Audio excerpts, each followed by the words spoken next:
Folks, Black Star Network is here. Hold no punches! I'm real revolutionary right now. Black power. Support this man, Black media. He makes sure that our stories are told. Thank you for being the voice of Black America, Roland. Stay black. I love y'all. All momentum we have now, we have to keep this going. The video looks phenomenal. See, this difference between Black Star Network and Black-owned media and something like CNN. You can't be Black-owned media and be scared. It's time to be smart. Bring your eyeballs home. You dig?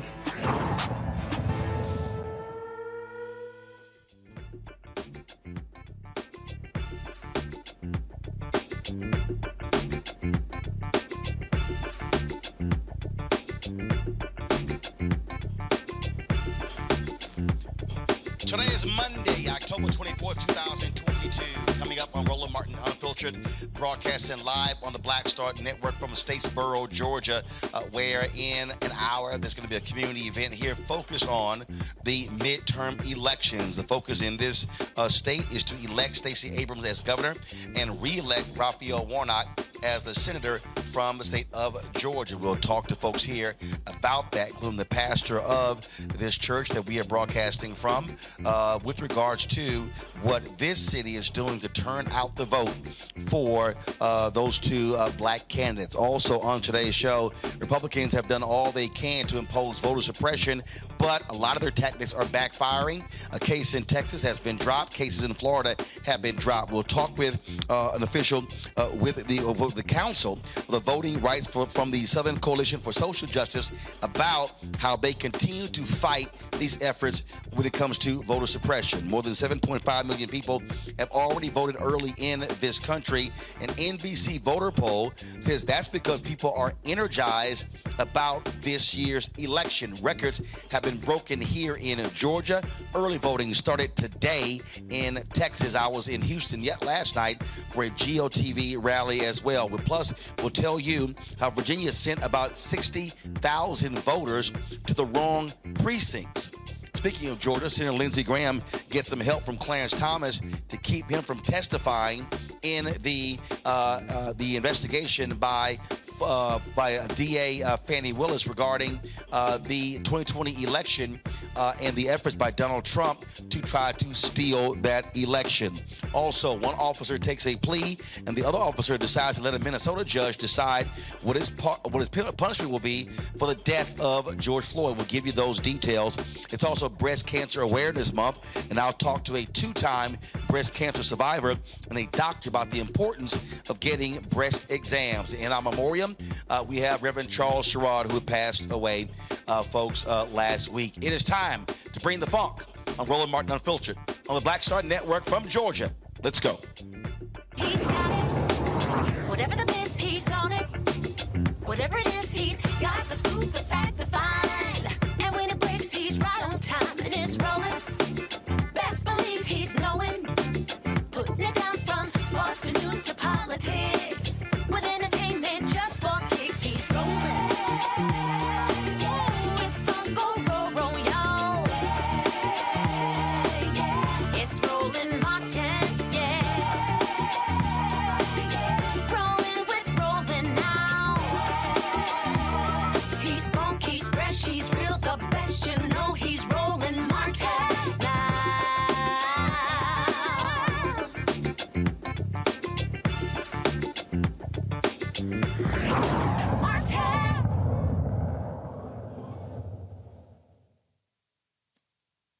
All right, folks, we are here in Statesboro, Georgia, back in the state as we focus on the huge election taking place here, the midterm elections, of course, gubernatorial race, Stacey Abrams, in a repeat race against incumbent Governor Brian Kemp, and also Senator Raphael Warnock, who's running for a full 6-week term against Herschel Walker.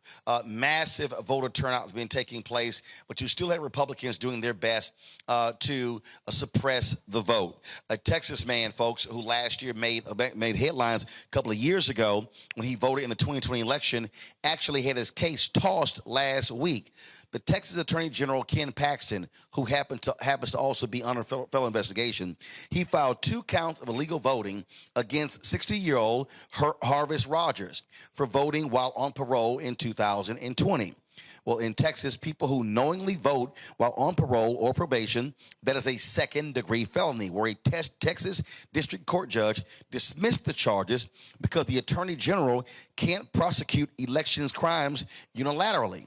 Rogers said he was unaware of his ineligibility to vote, thus waited 6 hours to cast a ballot.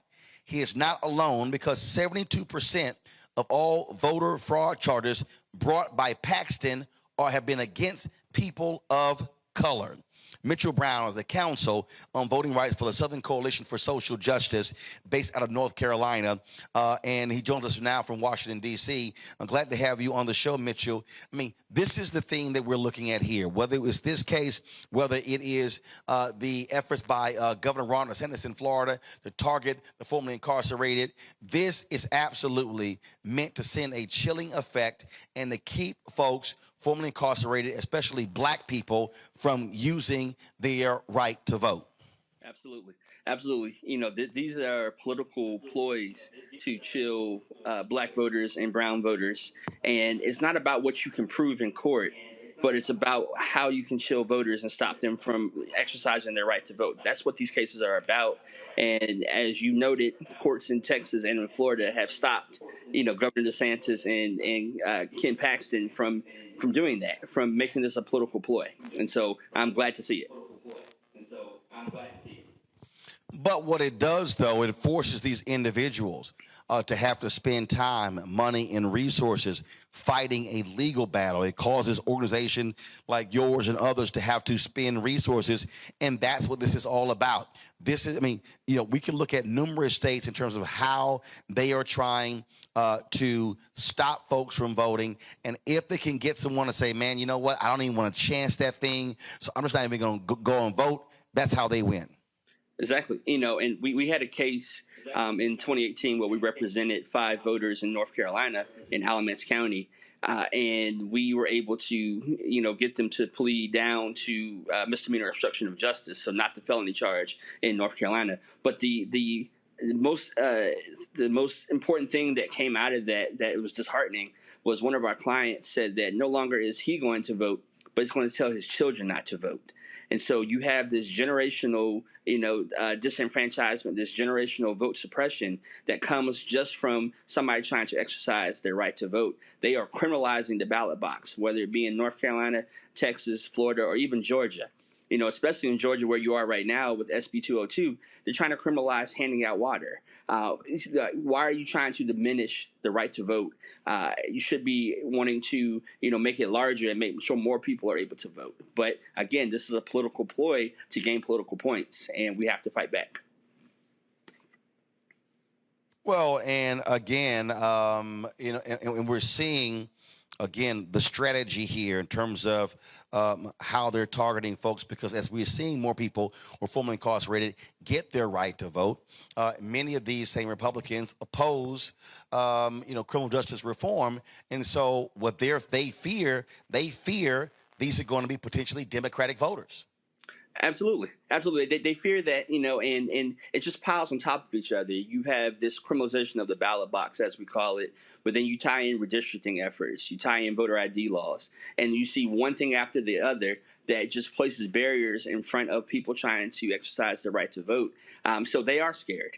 And that's been their playbook for so many years, especially after Shelby County, which struck down the Section 5 of the Voting Rights Act, which protected black voters in particular, they've become more emboldened now to pass laws to diminish the right to vote because they're scared that they're going to lose their place in the political hierarchy. And that's just not the way it should be. Again, we should be wanting to make sure more people are voting and to encourage voting. That's what we do. Well, that's what half of us do. And so we have to, continue to spread the message, and we can't give up hope. Those who want to encourage voting, we can't give up hope. One of the things that, again, when you look at how these folks think, is a perfect example. I saw this tweet today from Texas Senator John Cornyn. And give me a second, I'm going to pull this tweet up. And he was doing his part to try to downplay voter suppression. And so this is what he tweeted: more in voter suppression news. Turnout tracker. Saturday's early vote total in Georgia was up 159% from the 2018 midterms and even surpassed 2020 by 20%, the Secretary of State's office said. And so, quoting Politico. So this is what they try to do. And we saw Supreme Court Justice, Chief Justice John Roberts do the exact same thing in his ruling in Shelby v. Holder. In their minds, there can't be voter suppression because we're seeing record turnout. But voter suppression is not directly correlated to a decrease in voting. Voter suppression is about making it even more difficult for people to vote, forcing people to have to use provisional ballots. Now what you're now seeing is these laws where anybody can literally challenge someone. I saw one account where this woman went to go vote and someone who wasn't even present challenged her right to vote. And so she said, wait a minute, what's going on here? And so by having these laws where any citizen can just file any challenge, they are trying to keep thousands of black people from voting. Yeah, it's said that if you can't win the game, then you have to rig the game. And that's what, sadly, the Republicans and many Republican legislatures are doing by allowing these voter challenges to go forward. Luckily, in some states, similar to North Carolina, we have a strong state board of elections that's able to filter out, genuine challenges versus those who are more nefarious. But again, when you're trying to rig the election, when you're trying to rig the scales of justice in favor of your party by preventing people from voting, you have to call it out, and as you noted, Justice Roberts said in Shelby County that basic discrimination doesn't exist in the same way. I would always tell him to go talk to my clients. Go talk to my clients who were prevented, almost prevented from voting in North Carolina, given the voter ID law, a law that the Fourth Circuit, United States Court of Appeals for the Fourth Circuit said target black voters with surgical precision. My clients were almost disenfranchised, but it had not been for the Southern Coalition for Social Justice and other organizations stepping up to the plate to stand in the gap for them and to prevent this atrocity from happening, they may have been disenfranchised. And so, yes, discrimination may not be as in your face as it was in the past with our foremothers and forefathers, but it's definitely still here. This country was built on it. It's built on discrimination and racism. This country has a habit of stepping into discriminatory tactics, and we have to, again, continue to call them out on it and continue to push back against laws that will prevent people from voting. Absolutely. Mitchell Brown, we certainly appreciate. Thank you so very much for joining us on today's show. Thank you so much for having me. All right, I want to bring my panel in right now. Dr. Julian Malvo, Dean of the College of Ethnic Studies at California State University, Los Angeles. Joining us, Eugene Craig, CEO of X Factor Media, and also Dr. Avis Jones DeWeaver, leadership strategist, will also be joining us as well. Eugene, I want to start with you. I mean, I really get a kick. Is Eugene there? I want to make sure he's there. Okay, all right. So, Julian, I'm going to start with you. Here's the thing that, again, it is so ridiculous with these Republicans. They will say, "Oh, look at the turnout. Oh my God, we didn't suppress the vote. Well, if you look at poll taxes, if you look at literacy tests, if you look at the efforts, how they are purging folks from the rolls, it is voter suppression when they are doing their best to frustrate people, to make them jump through hoops, to make them jump over hurdles, to go through a minefield just to be able to cast a ballot. It is all by design, because if it wasn't, then they wouldn't be using all of these tactics under the guise of voter fraud when they literally cannot prove voter fraud. They've never been able to prove voter fraud, Roland, and we know that. The fact is that they are attempting to suppress the vote, not only presently, but also generationally. Just as your prior guest said, the gentleman who was basically arrested for voting fraudulently, he's been cleared now, but he says he's not going to vote again. And what kind of signal does that send to others? Voting is dangerous. I recall the 2012 campaign. I was doing some surrogate work with Hillary's campaign, actually, in North Carolina. And I ran into someone, it was 2016, ran into someone, one of my former security guards at Bennett. And I said to the brother, I know you're voting. He said, oh, no, I'm not. I said, why not? He said, you have to go vote. They had closed some polling places. He said, you have to go vote at the courthouse. And I have an outstanding warrant for my arrest because I have back child support. I'm not going anywhere near the courthouse. He said, you used to be able to vote, at the elementary school. Now, the brother should pay his child support, A, but B, why is that the only place where people could vote? So you see these kind of tactics again and again and again, especially closing polling places when in some places you've got to drive 30, 40 miles to get to a nearby polling place, and we have transportation inequity. So these people are full of it, but what they're about is regaining power. We know that. They're just about regaining power, and they are not honest. They're not truthful. What they are is predatory capitalists. They're regaining power because what has happened in many places, I don't want to talk about LA much, but to talk about some of the people who supposed to be with us who basically have attacked renters. So laws to make it more difficult for renters. Why would you make it more difficult for renters?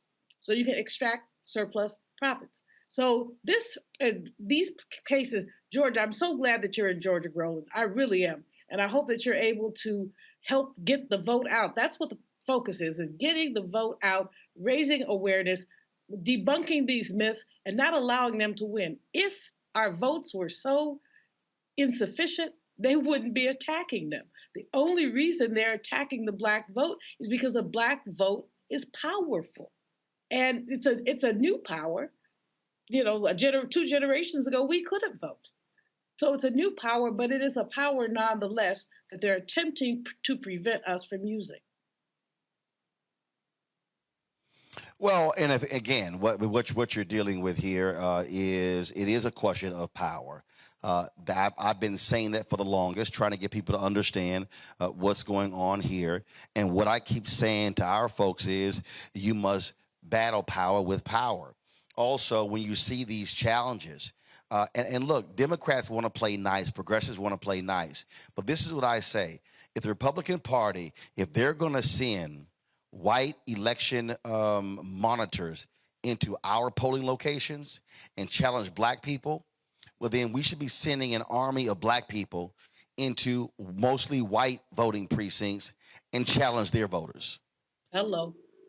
When they start complaining, then they probably will try to change the law because we're using it against them.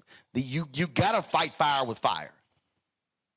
Rolly, you're absolutely right. This is a really frightening situation at some level because, random white people, like the case you just were talking about, where anybody can walk up on you and say, I challenge your right to vote. Anybody. It's basically you're weaponizing racists to challenge legitimate Black voters. And there is very little recourse. As you said in the previous interview, people have to use resources that could be used for something else. Instead of using those resources for voter registration or voter turnout, you're using them to defend somebody who legitimately was voting. Or in the case of the gentleman who was a felon, First of all, felons should be able to vote. But secondly, he waited 6 hours. He wasn't trying to commit any fraud. He didn't know. So the information out there is inadequate. And so therefore, he chose to exercise a right, a franchise that he thought he had. He waited 6 hours. But this is all over people are waiting 6 hours.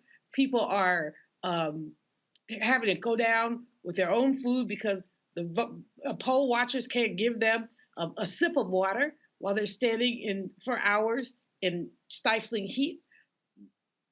This does remind me, from time to time I share a little bit of my family history when I'm here. My aunt was, this long story, she was actually confronted. She died at 101 in 2000, but she was actually confronted with a big old jar full of jelly beans and was asked to tell them how many jelly beans are in the jar. Well, she had no way of knowing, of course, and she and her friends tried to do some metric thing. How many jelly beans could you put in this, in a small jar and multiply it and all that? And they thought they had the right answer. And when she went back down to the courthouse to estimate the number of jelly beans, they changed the test to, can you translate this passage into Latin? It really was like, we don't want you to vote. What kind of Byzantine brain come up with those things? They couldn't translate something into Latin, but they're going to ask a highly educated Black woman who's been a school teacher in Jackson County, Mississippi for generations. She taught the fifth grade for almost 50 years.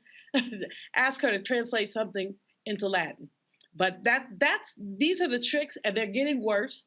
And, the Alabama case, of course, is another one. But let me tell you, I interviewed this young lady this morning, Shalala Dowdy, who's one of the named plaintiffs. And she said, if Black people do not play politics, politics will play us. And 32-year-old sister, West Point graduate, just a privilege to talk to her. But that phrase stuck with me. If we don't play politics, politics will play us. So all those folks who say they don't want to vote, you're going to get played. You know what, Eugene, I talk to folks and they say, man, you so hard against the Republicans and you trying to get all these Black folks to vote Democratic. No, fool, I'm trying to get you to vote against individuals who literally are trying to steal elections. And the thing is, this ain't overt. So this is not covert. This is very overt. They are being very vocal about what their strategy is. January 6th was the first quarter. This midterm elections is the second quarter. Okay? 2024, that's the ball game.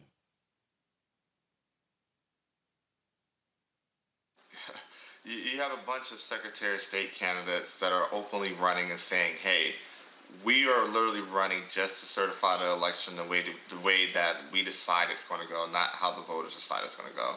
You have a bunch of gubernatorial candidates that are literally running on either the big lie or the future big lie, and willing participants in it, like folk like Carrie Lake. You have folk like Abbott and DeSantis who have held on the power, know what they can do with power, and are ready to turn it up a whole nother level if given another term.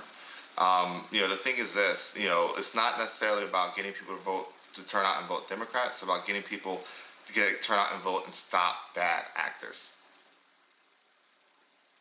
And folk got to work towards it. Look, your rights are at stake here. And you have a lot of bad actors that are on the ballot that very well will be in power for the next 2 to 4 years. And also I just get a kick out of the Republicans, Eugene, who say, oh no, we want to keep things free and fair. They literally are desperately searching under rocks for voter fraud, and they can't find it. Crazy it is, right? Here in Maryland, we have a gubernatorial candidate that is a whack job, to the point where he just accepted a gift openly from the Proud Boys, right? Dan Cox went up to Pennsylvania to be part of Trump's quote-unquote legal team. And at this point, he's openly saying that, it's not a shoo-in that he'll accept the election results the same way, he kind of was preaching that, in the primary. Well, the kicker and the gag here in Maryland is that Republicans control the boards of elections of all the counties because we have a Republican governor. So, I mean, these guys are just literally out of their mind. Shit, camera died. And so, folks, here's the deal here. You know, we're going to continue to cover what's going on. We're going to take a break right now. We come back. We're going to talk about polling data showing the level of enthusiasm, folks turning out to vote. They continue to vote in Georgia, in Texas. Again, early voting begins today in Texas. Polls open at 7 a.m. this morning. And so we're going to show you some of the GOTV rally that I emceed yesterday in Houston. And we'll talk about these new polls as well. And we'll talk about polls also in general, because what I keep trying to explain to people, stop sitting here fretting over every poll that comes out. Spend your time driving your friends and family to the polls, because that is the ultimate poll result, what happens by November 8th. You're watching Roland Martin Unfiltered right here on the Black Star Network, live from Statesboro, Georgia. We'll be back in a moment.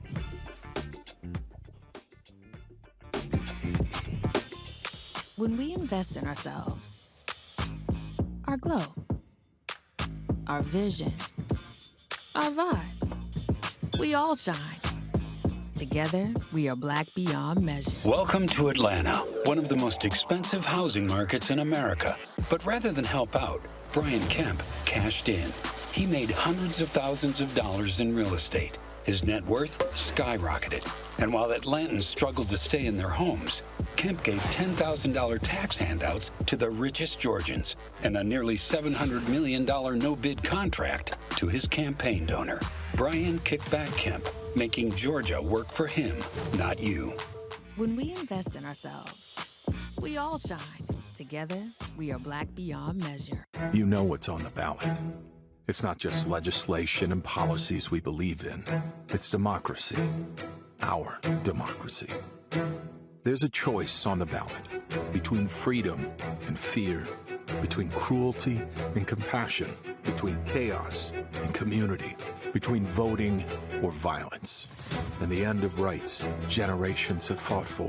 The extremists have a plan, a roadmap for a nation where your voice is silenced and your vote is a memory, where they count their votes and cast ours aside. That's why this year, this fight, this vote is so important. Register, engage, volunteer, fight back against the disinformation and despair, and most of all, vote, because your vote is all that stands between our future and theirs. Libraries empower the community with education. Liberia Economic Development Initiative, LEDI, is hosting the International Life Changers Awards and Liberia's bicentennial to celebrate LEDI building the country's first modern public library and technology center. Join event host Roland Martin. Our honorees, Reverend Dr. Jamal Bryant, Zernona Clayton, Thomas Dorch Jr., Dana Lupton, Dr. Tammy Graysteele, on October 29th at the CNN Center, Atlanta. There are no public libraries in Liberia, but together we can change that. Get tickets at ledinow.org. Hey, yo, Peace World, what's going on? It's the Love King of R&B, Raheem Devon. Hey, I'm Cupid, the maker of the Cupid Shuffle and the Wham Dance. What's going on? This is Tobias Trevelyan. And if you're ready, you are listening to and you are watching Roland Martin Unfiltered.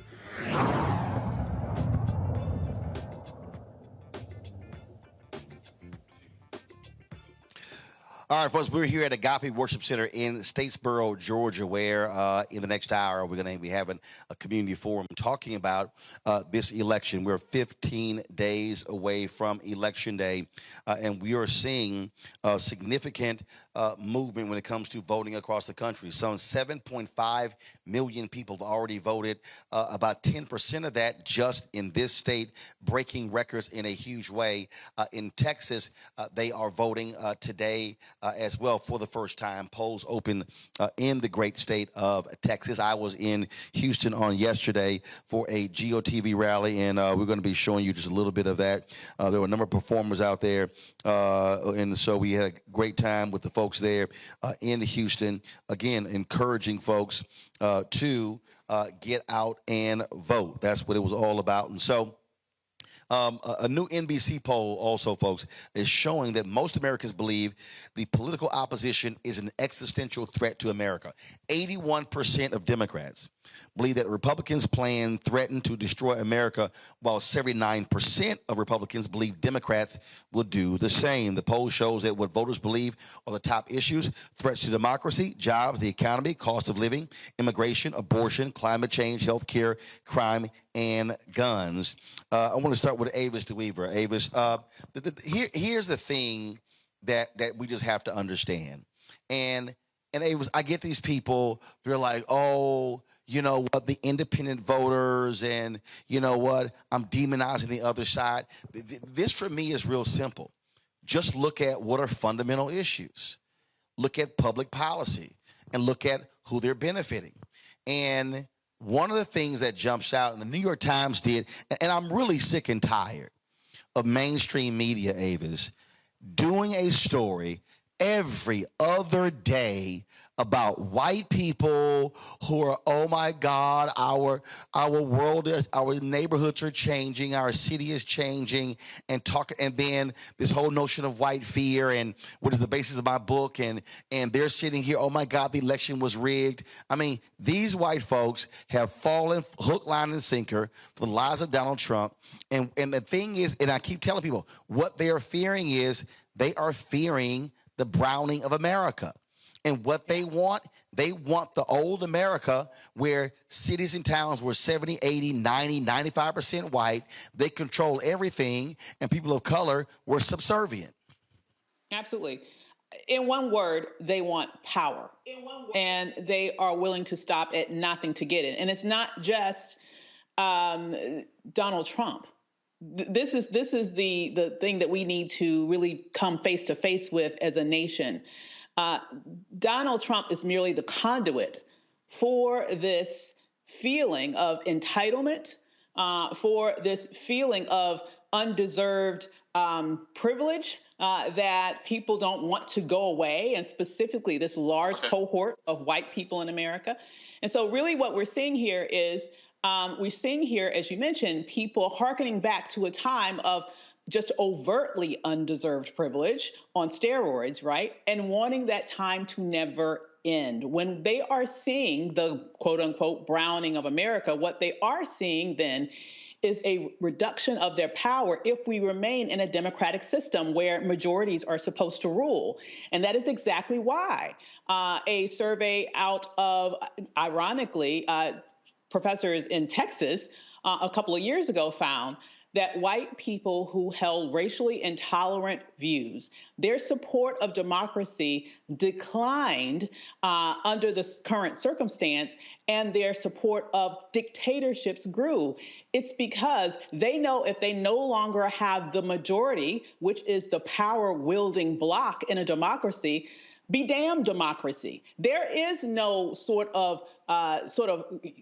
real desire to maintain that system. It's the desire to maintain power by any means necessary. And right now, the means would mean autocratic governing tendencies. And that's why we're seeing such a strong focus in terms of what's going on in the Republican Party right now. It is not about preserving democracy at all. It's about taking power at all costs, because they understand that a rising majority that is not majority white will chip away at the power that they have been able to wield unfairly in this nation for generations, and they're not going to go down without a fight.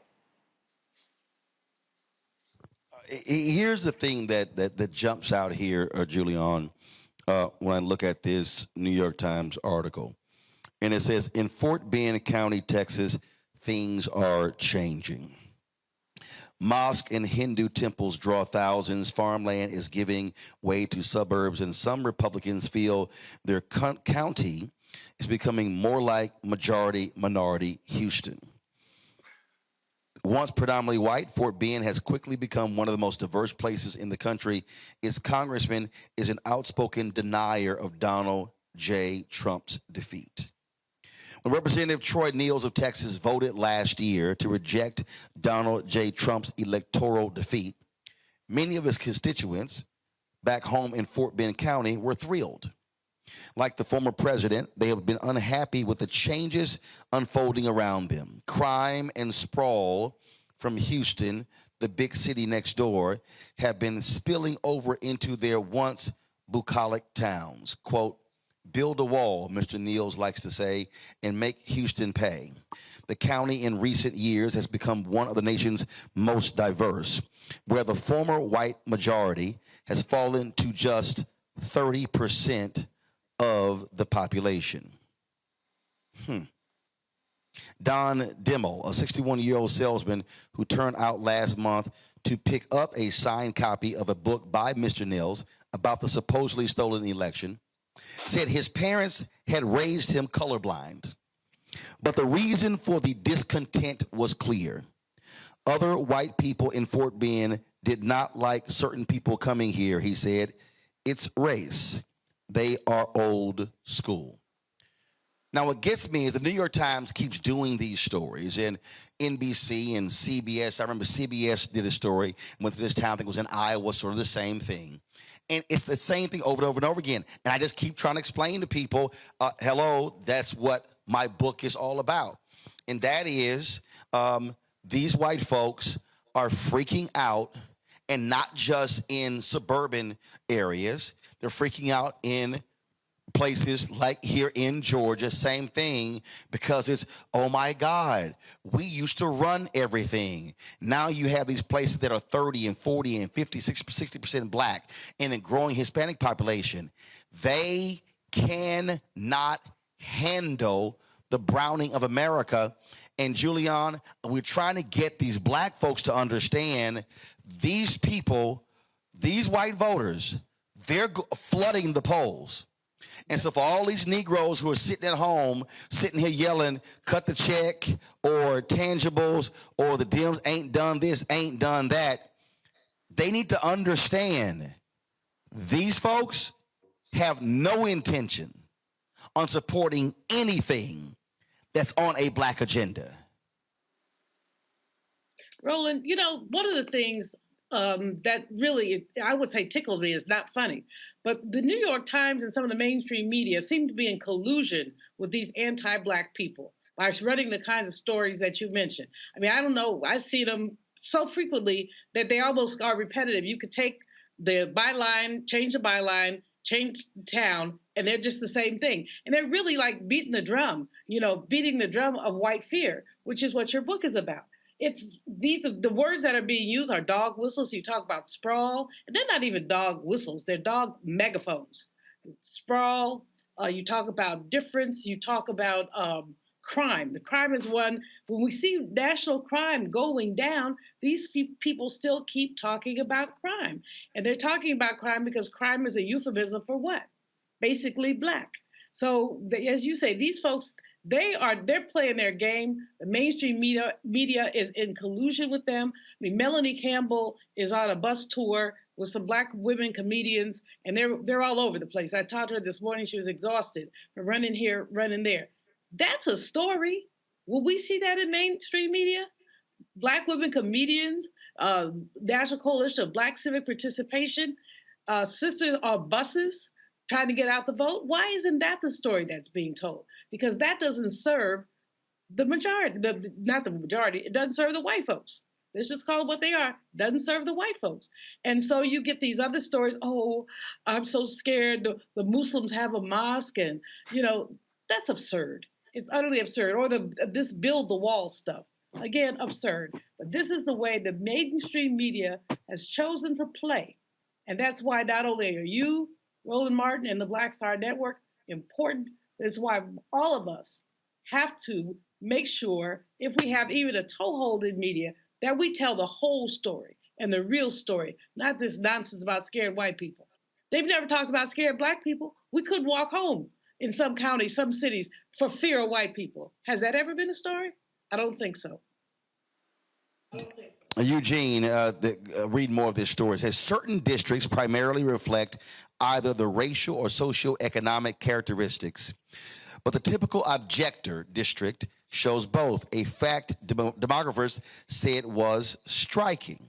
Okay, now check this out. Because they are more vulnerable,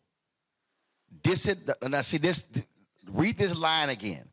Because they are more vulnerable, disadvantaged or less educated white voters can feel especially endangered by the trend toward a minority majority, said Ashley Jardina, political scientist at George Mason University, who studies the attitudes of those voters. A quote, a lot of white Americans who are really threatened are willing to reject democratic norms, she said, because they see it as a way to protect their status. Now, here's what jumps out at me, Eugene.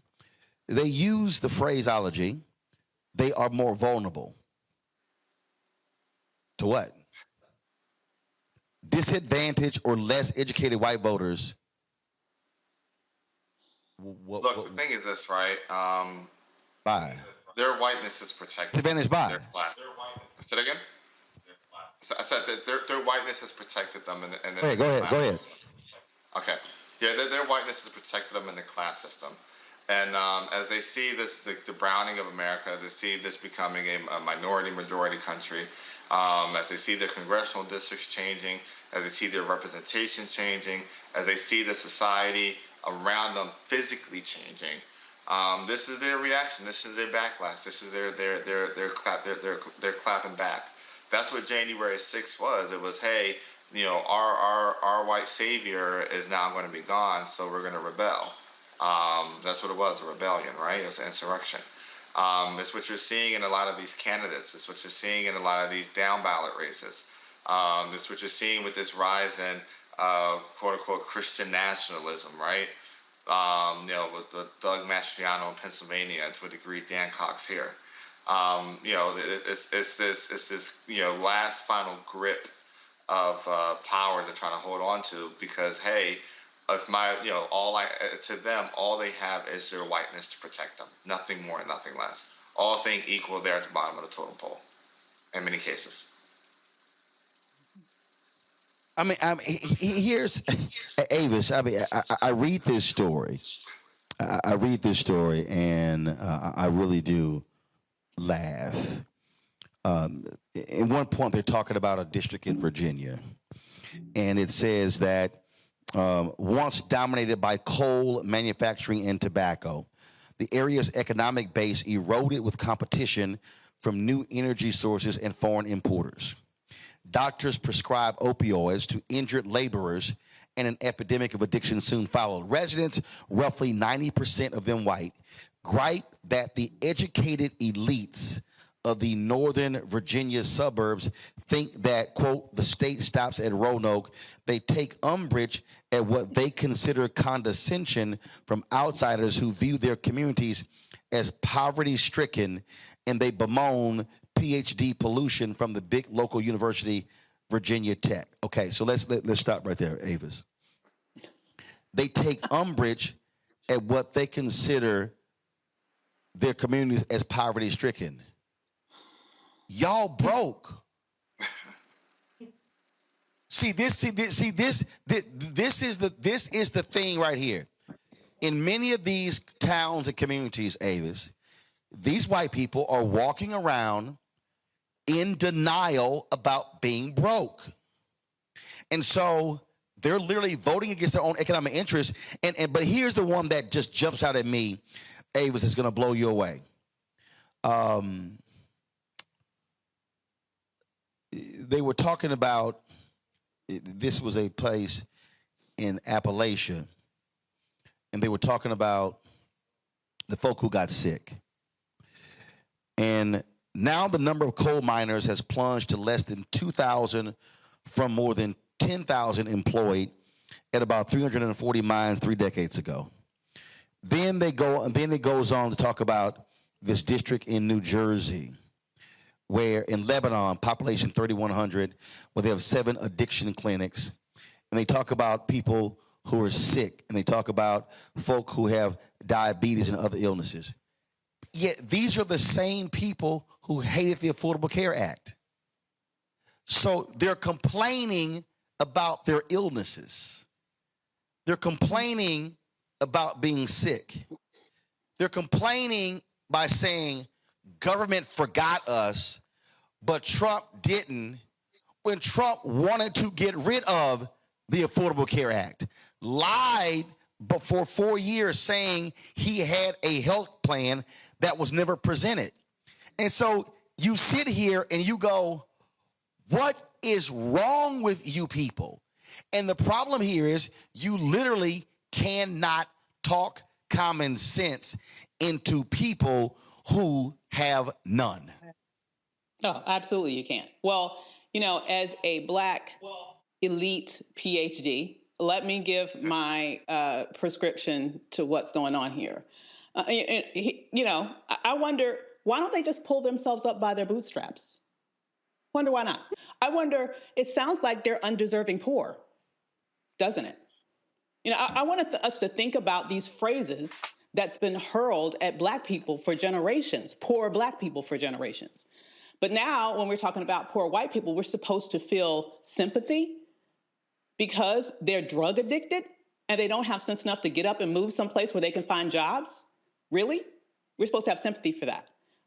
What we're seeing right now is people who have been drunk on undeserved white privilege for generations. And just like Eugene said, if you put them head to head with people who have more drive, determination, have gone out there and achieved more, and particularly if they are Black or other people, you know, they are going to feel umbrage to that because they feel a sense of entitlement that it should have been them. When instead of them doing the things that would have put them in the direction, listen, this country was made to advantage white people and specifically white men in every way, shape, and form.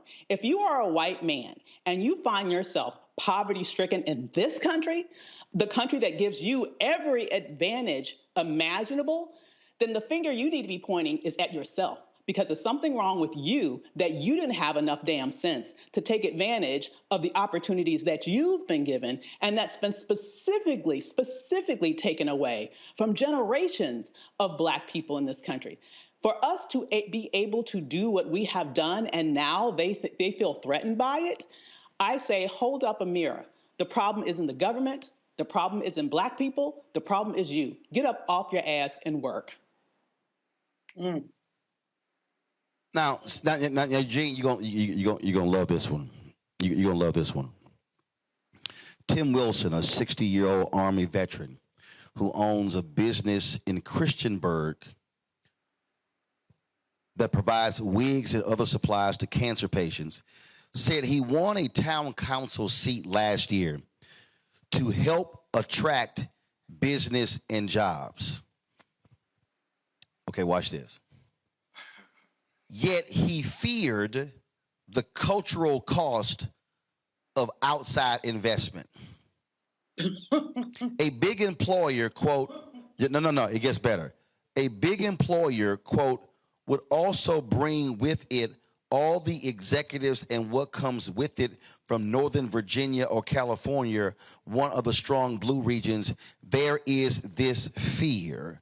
The same distrust drove feelings about the last election, he said. Democratic elites in the big cities, the ones who took people from being coal miners to being put out on the street, were pushing what he called the myth that the election had run perfectly. If we don't show the people that are a level above us and a level above them in elected offices that we mean business, it'll never change anything. We need to show them that we have the courage to stand up to the status quo. So now let me unpack that, Eugene. So what's his name? Tim. So Tim Wilson is complaining that Tim Wilson is complaining that his city is broke. He said that he was elected to the city council to bring jobs and investment.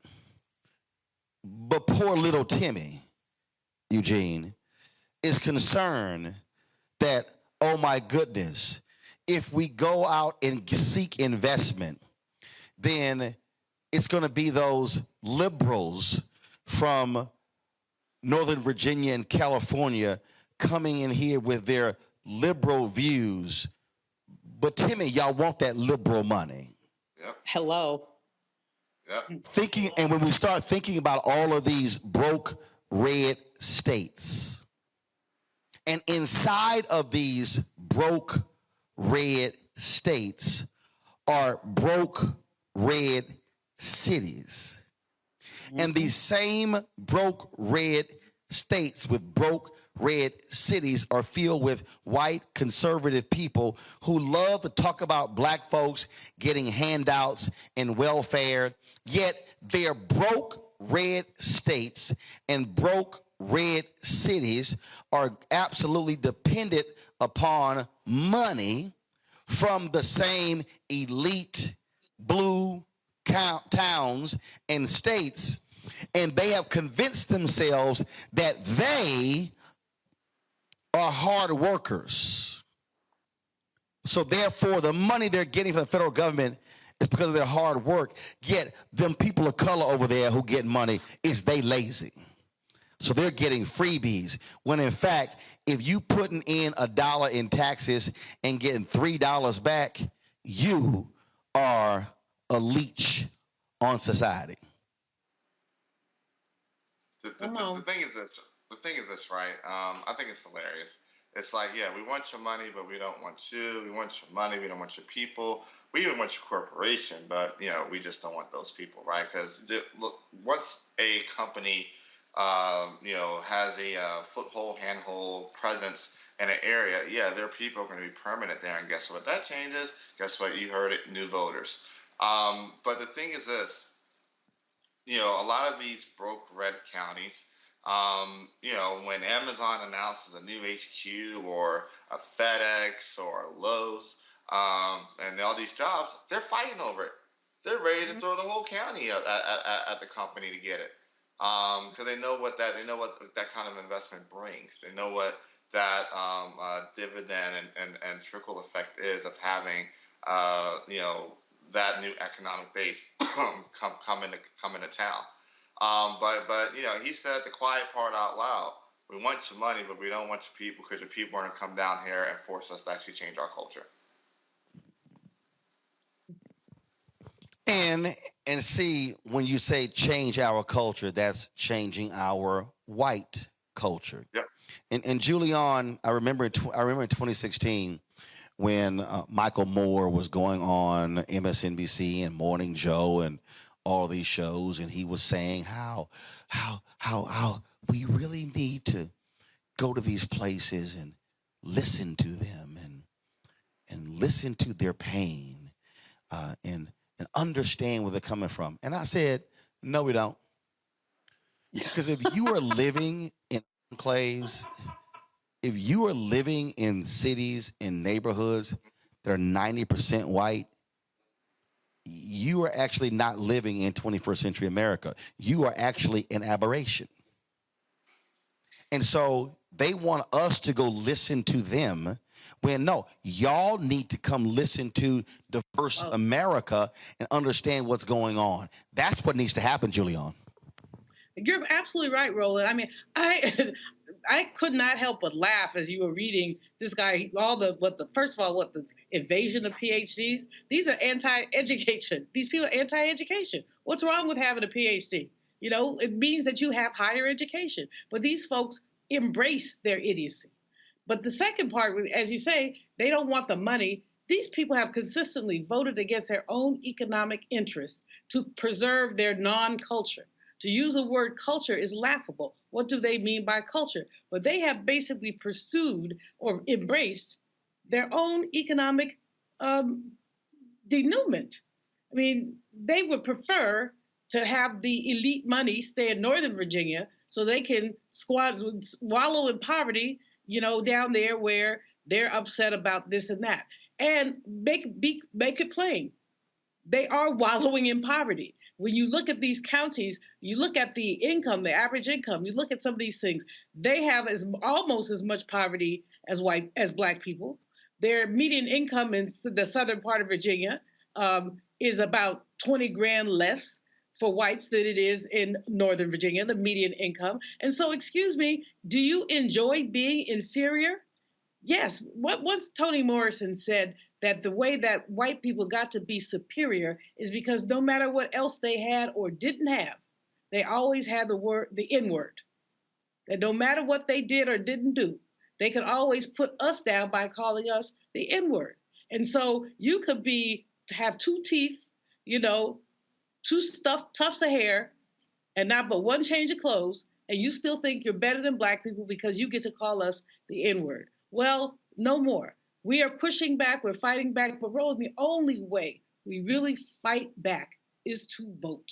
It literally is, and too many people are having these theoretical conversations. Like you said, the people say, cash a check. Well, those ADOS people don't have the sense they were born with, because they would have you withdraw your vote for something that, if it does happen, will take some time to implement. The only way you're even going to get reparations, H.R. 40, Sheila Jackson Lee has gotten 215 or so, maybe 16 co-sponsors. It can come out of the House, 17. But it won't go to the Senate. It won't go to the Senate. So, but if you don't have Democrats in that House, it won't come out of the House. So I don't know what these people are thinking about. So hold tight 1 second. I'm going to go to a break. We come back. I do want to talk about that whole idea of how we as African Americans and Latinos and Asians and Native Americans are not maximizing our power, and how even when we are the majority, we are allowing white voters to still control the politics. So I'm going to break that thing down. We come back next. We're broadcasting live from Agape Worship Center here in Statesboro, Georgia. Folks, if you want to support us in what we do, download the Black Star Network app, available on all platforms: Apple phone, Android phone, Apple TV, Android TV, Roku, Amazon Fire TV, Xbox One, Samsung Smart TV. Join our Bring the Funk fan club, where every dollar you give goes to support the show. You can send check and money orders to P.O. Box 57196, Washington, D.C., 20037-0196. Cash App is $RM Unfiltered. PayPal is R Martin Unfiltered. Venmo is RM Unfiltered. Zelle is Roland at RolandSMartin.com. Roland at RolandMartinUnfiltered.com. And you can also get your book, White Fear: How the Browning of America is Making White Folks Lose Their Minds. Available on all platforms: Ben Bella Books, Amazon, Barnes & Noble, IndieBound, Bookshop, Chapters, Books A Million, Target. You can order through your favorite Black bookstore or download the book on Audible as well. We'll be right back. When we invest in ourselves, we all shine. Together, we are Black beyond measure. Welcome to Atlanta, one of the most expensive housing markets in America. But rather than help out, Brian Kemp cashed in. He made hundreds of thousands of dollars in real estate. His net worth skyrocketed. And while Atlantans struggled to stay in their homes, Kemp gave $10,000 tax handouts to the richest Georgians and a nearly $700 million no-bid contract to his campaign donor, Brian Kickback Kemp, making Georgia work for him, not you. When we invest in ourselves, our glow, our vision, our vibe, we all shine. Together, we are Black beyond measure. It's about us. Everybody out together. We are in sunny South Dallas. The election is coming up. It's super important that folks know who they are voting for, but more importantly, what they are voting for. Y'all, we got the free shirts and free lunch right over here. Freedom is our birthright. No matter what we're up against, we're sending a message in Dallas and Texas and in this country. We won't back down. That's what this bus tour is all about. The housing cost is one of the most capitalized areas that we have found. People who are marginalized, that are brown and Black, we are suffering the most, and I think that we have the biggest vote and the biggest impact in this election. I'm voting for affordable housing, for sure. We should not be paying the cost of a utility failure because our elected officials are too proud to say, we need help. I know that we can bring out our people to vote. It's a part of our birthright. Right. It's a part of our heritage, and surely it's a part of our present and part of our future. That's right. That's what's up. And we won't black down.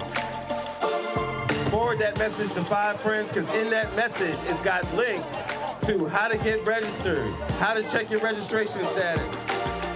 Like I said, 2:30 we'll start rendezvousing right here on this street. I am voting to let our voice be heard in the rural communities that, hey, we are people too. There are things that we need. Free shirts, free food, and lots of power. Here in Longview, Texas, where Black voters matter, 365. Whatever type of oppression a white supremacist throws our way, we will not back down. We are in relentless pursuit of liberation of our people. Freedom is liberation for black bodies and black communities to make economic change through political power. Freedom is choice. We won't black down. We won't black down. We won't black down. We won't black down. We won't black down. We won't black down. On the next Get Wealthy with me, Deborah Owens, America's Wealth Coach, Black women are starting businesses at the fastest rate than any other segment. However, finding the funding to build them is challenging. On our next Get Wealthy, we're going to talk with author Catherine Finney, who wrote the book, Build the Damn Thing. And she's going to be sharing exactly what we need to do to achieve success in spite of the odds. As an entrepreneur of color, it's first, building your personal advisory board. I think that's one of the things that's helped me the most. The personal advisory board of the people who are in the business of you personally, and want to see you succeed. That's right here on Get Wealthy, only on Black Star Network. Pull up a chair, take your seat at the Black Table with me, Dr. Greg Carr, here on the Black Star Network. Every week, we'll take a deeper dive into the world we're living in.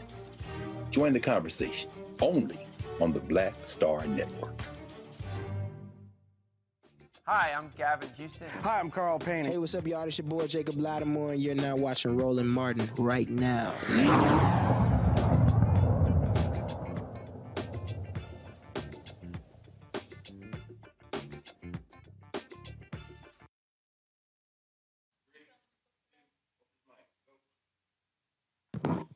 All right, folks, welcome back. So, Eugene, I want to start, actually, Avis, I want to start with you. So I'm going to go back to the article I was reading from, and which I found to be real interesting, where they talked about voting strength, voting power.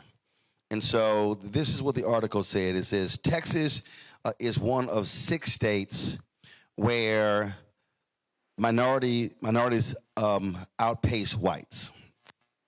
And so in the article, it says that even in this particular district, the white population, let me scroll down to it.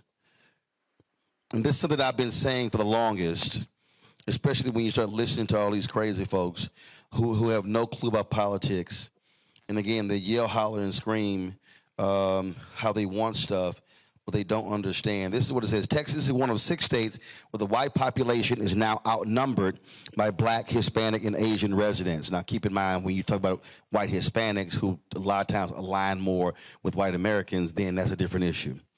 And it says, Mr. Neal's, he's, of course, the MAGA Republican member of Congress. Mr. Neal's district, which includes most of Fort Bend County, is part of the reason. It swung from nearly 70% to less than 40% white over the last 3 decades. So you've got a congressional district, Avis, that's less than 40% white.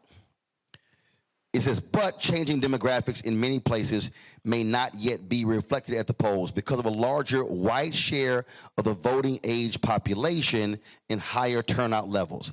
Exit polls show that white Texans still made up 60% of the state's voters in 2020. So let's pause right there. So here you have Texas, a state where whites are in the minority, yet represent 60% of all voters. I have continually said that when black people maximize our voting power, Latinos maximize voting power, then you actually can see change.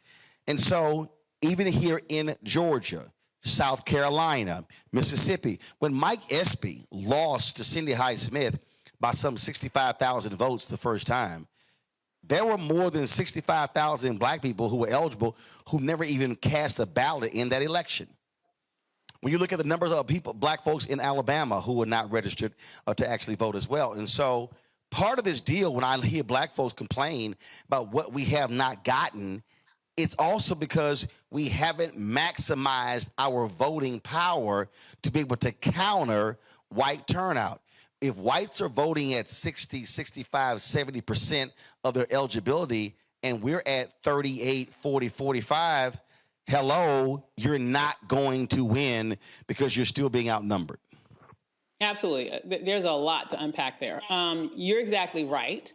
I do believe, honestly, it's really up to us, the Black community, to maximize our power because, as you mentioned, in so many key states, like Texas, like Georgia, like Pennsylvania, even like Arizona, I believe that we could be that key critical margin that could tilt the direction of victory in the direction of a party that actually is working to protect our rights versus a party that's working to disintegrate our rights right in front of our eyes. And I would also, want to sort of say along with that, because one thing that report didn't mention, and that a lot of us, unfortunately, it goes unsaid, but it's true.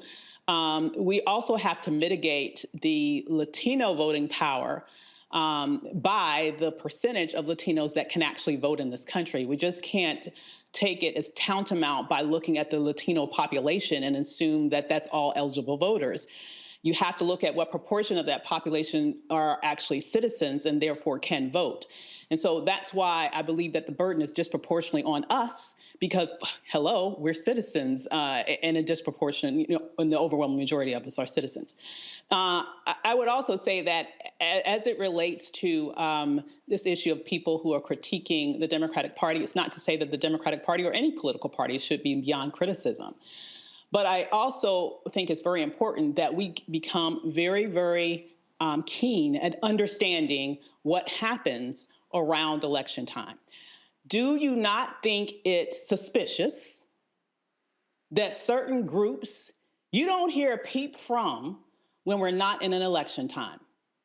Where have they been for the past several years, right? Where are they once an election is over? There are certain Black groups that you don't hear anything from them until they pop their heads up to tell Black people not to vote. Do you not find that suspicious? I sure do. And I am wondering, how are some of their leaders being funded? I'm just going to go straight there. I think that we should be politically sophisticated enough to understand that there are certain individuals that look like us that get paid royally to suppress our vote. All our skin folk ain't our kinfolk, and we need to recognize that. When you see something suspicious happening, you need to ask yourself, why are they only here now, and why are they singing the same song, and they only sing that same song when it's time for us to get out and vote? That is suspicious. It is a pattern, and I hope we are politically sophisticated enough to not be bamboozled by that behavior.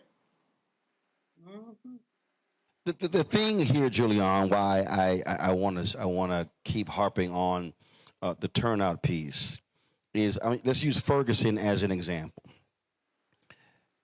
After Michael Brown gets killed, people were shocked to find out that you had a city that was 67% Black that had never elected a Black mayor. That's a perfect example. There are other places. When Mondale Robinson, when he won in Enfield, North Carolina, here you had a city, 95% Black, that had a white Republican mayor. And then he runs against them and beats them with 75% of the vote. And it is just a perfect example of repeatedly how, in many ways, I'll say this, we're actually our worst enemy when we are not maximizing our numbers to then have political power. You simply cannot look at our numbers and go, wait a minute, some of these places We could be running the table if we voted at 65, 70% of all eligible voters, but we simply are not.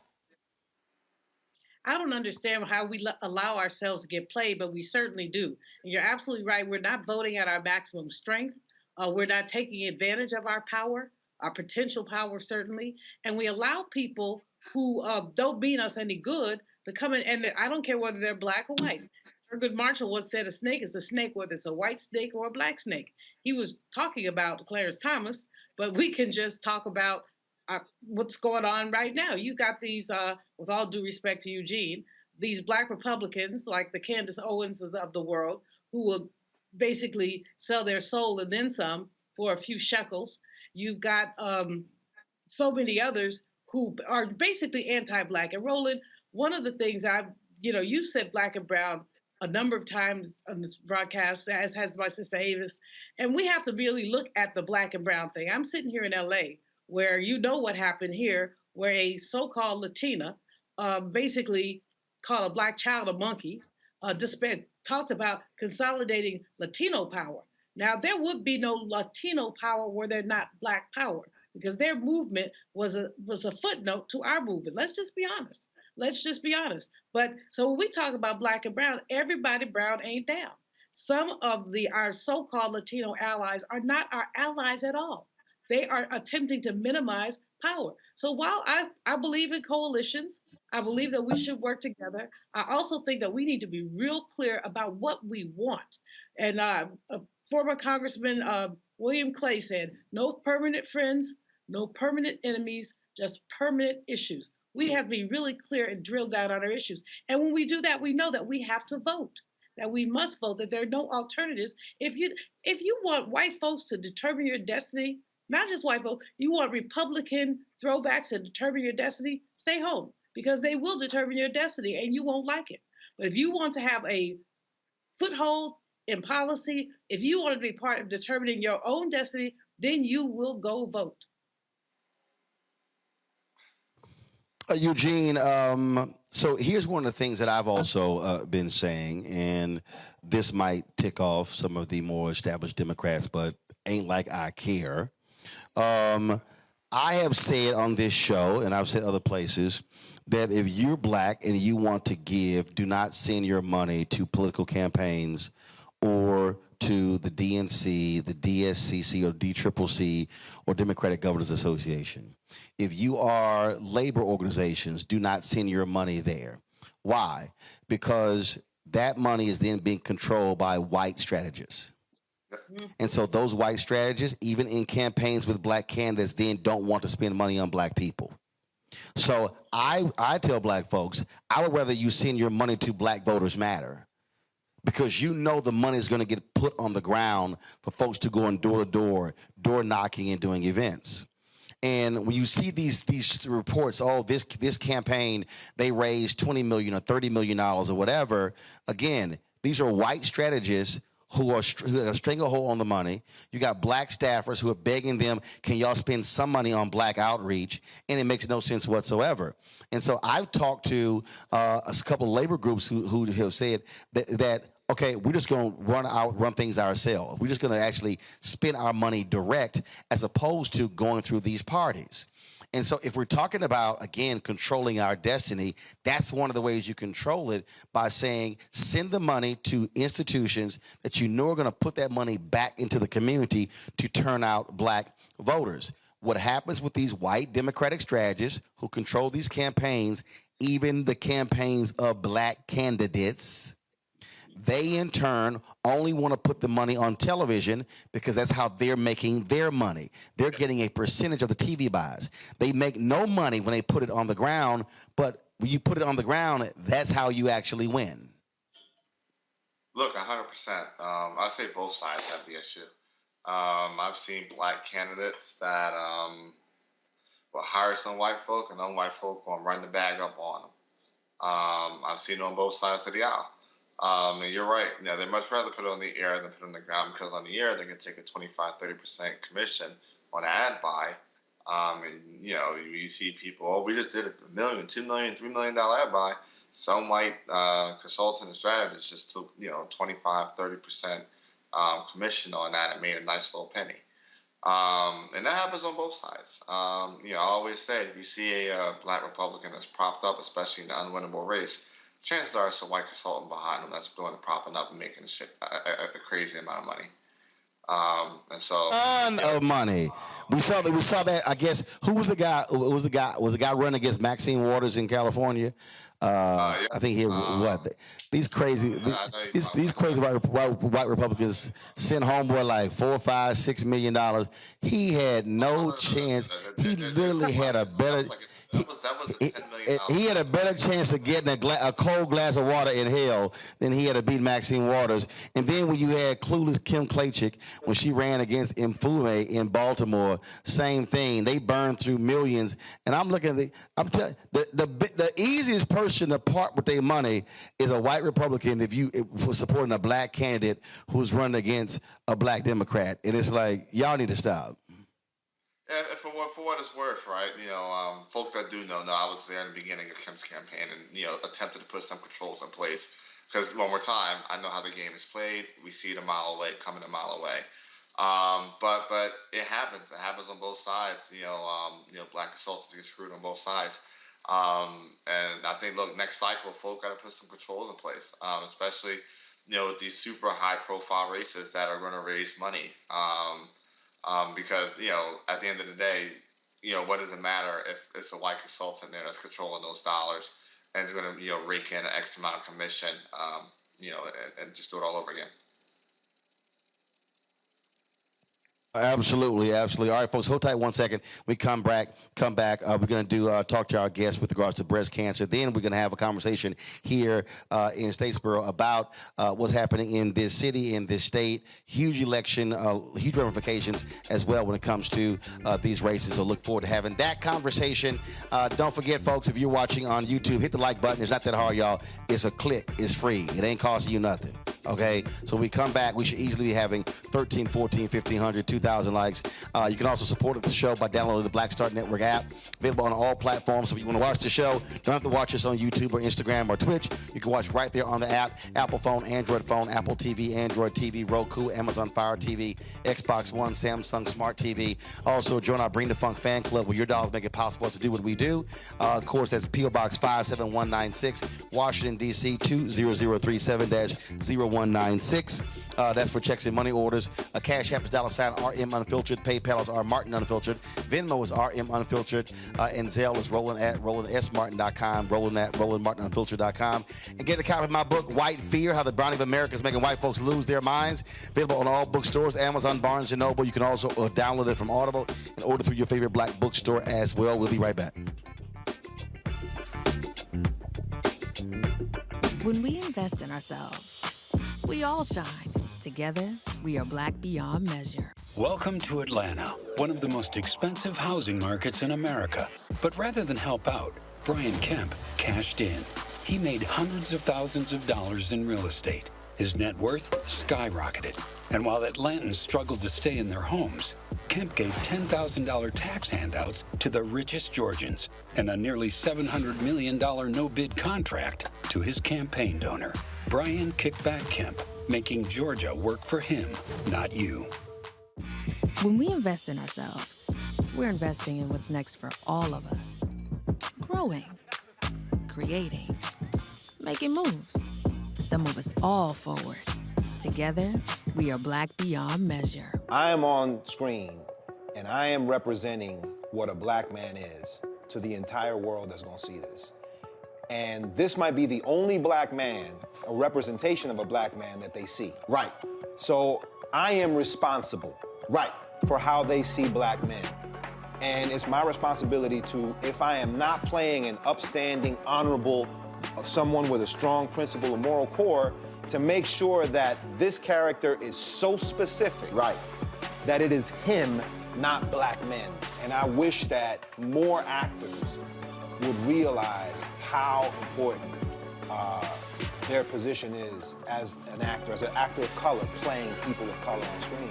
Because there are people that see us all over the world in these different images that we portray.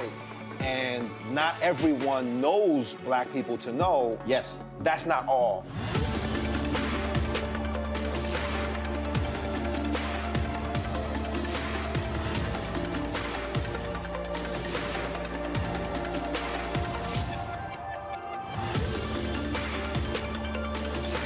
libraries empower the community with education. Liberia Economic Development Initiative, LEDI, is hosting the International Life Changers Awards and Liberia's bicentennial to celebrate LEDI building the country's first modern public library and technology center. Join event host Roland Martin. Our honorees: Reverend Dr. Jamal Bryant, Zernona Clayton, Thomas Dorch Jr., Dana Lupton, Dr. Tammy Graysteele, on October 29th at the CNN Center, Atlanta. There are no public libraries in Liberia, but together we can change that. Get tickets at ledinow.org. This is Diala Riddle. What's up, y'all? I'm Will Packer. I'm Chrisette Michelle. Hi, I'm Chaley Rose, and you're watching Roland Martin Unfiltered.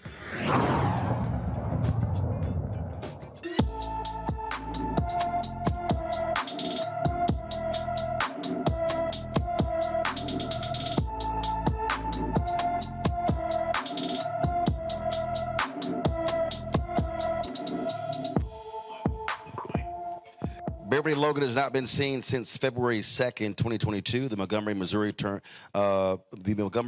woman turned 33 yesterday. She's 5 feet, 11 inches tall, weighs 115 pounds, with black hair and brown eyes. Anyone with information about Beverly Logan should call the Montgomery County, Missouri Sheriff's Office at 573-564-8084, 573-564-8084. All right, folks. According to the CDC,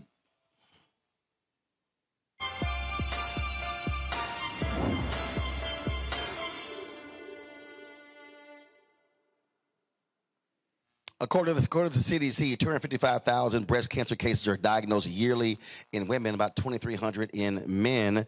Those numbers tell us that breast cancer is the leading cause of death, cancer-related death among women. African Americans, black women get breast cancer at a lower rate than white women, but die at a much higher rate because detections happen a lot later after they have been, of course, discovered.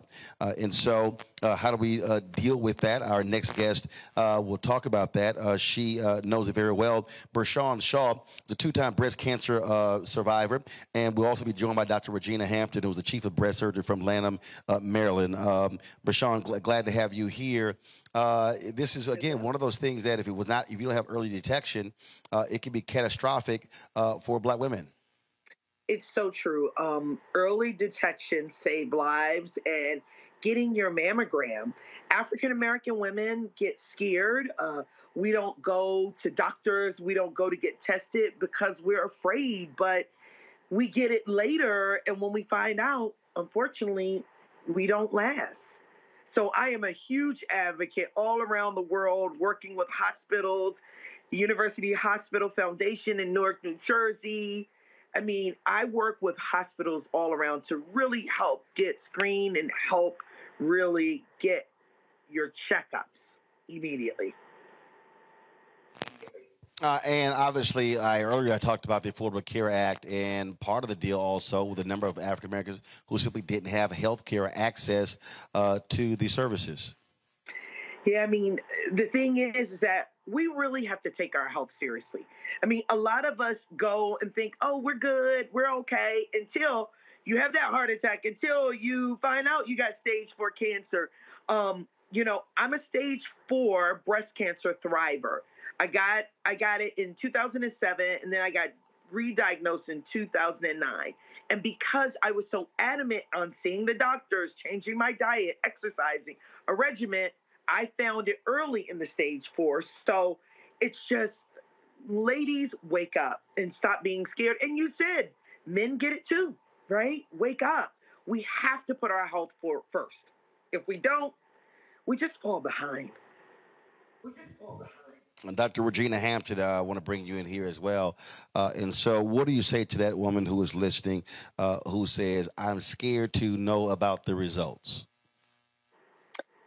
Yeah, I think it's important. Hello, good evening, everybody. I think it's important for women to know that so many things have changed. We've got to stop listening to what happened 20 years ago and realize the treatments have changed. They're more effective. They're less aggressive. And so I really encourage women, as we just heard, to get your mammogram. Don't be afraid. We're all here to help you and get you through it. I love that. On that point, we've heard different numbers, and so when should women begin to take a mammogram? Before it was 50, then it dropped to 40, and then of course some folks have said 35. What's the number? So in general, anyone with what we call average risk should get a mammogram starting at age 40. However, it's really important that we know our family history, because if we had women who developed breast cancer at younger ages, then we need to start 10 years earlier. So if mom or grandma were 42, then the women in that family should start by age 30, 32 getting mammograms. What's interesting is that the American College of Radiology has deemed Black women as high risk, and we know that because of the numbers. And what they are recommending is that all Black women should get what's called a risk assessment starting at age 30. And what does this mean? This means that these women should come in to a high-risk program, meet with a breast surgeon, so we can talk through what are the true risk factors. And then we can decide, well, maybe we do need to start doing mammograms in this woman at age 30, or maybe we're going to do it at age 35. But it really allows us to get Black women in earlier so we can take a more personalized approach to screening. I love that. Quick question, Julian, you first. So we know that Black women are often get breast cancer or diagnosed when they're younger.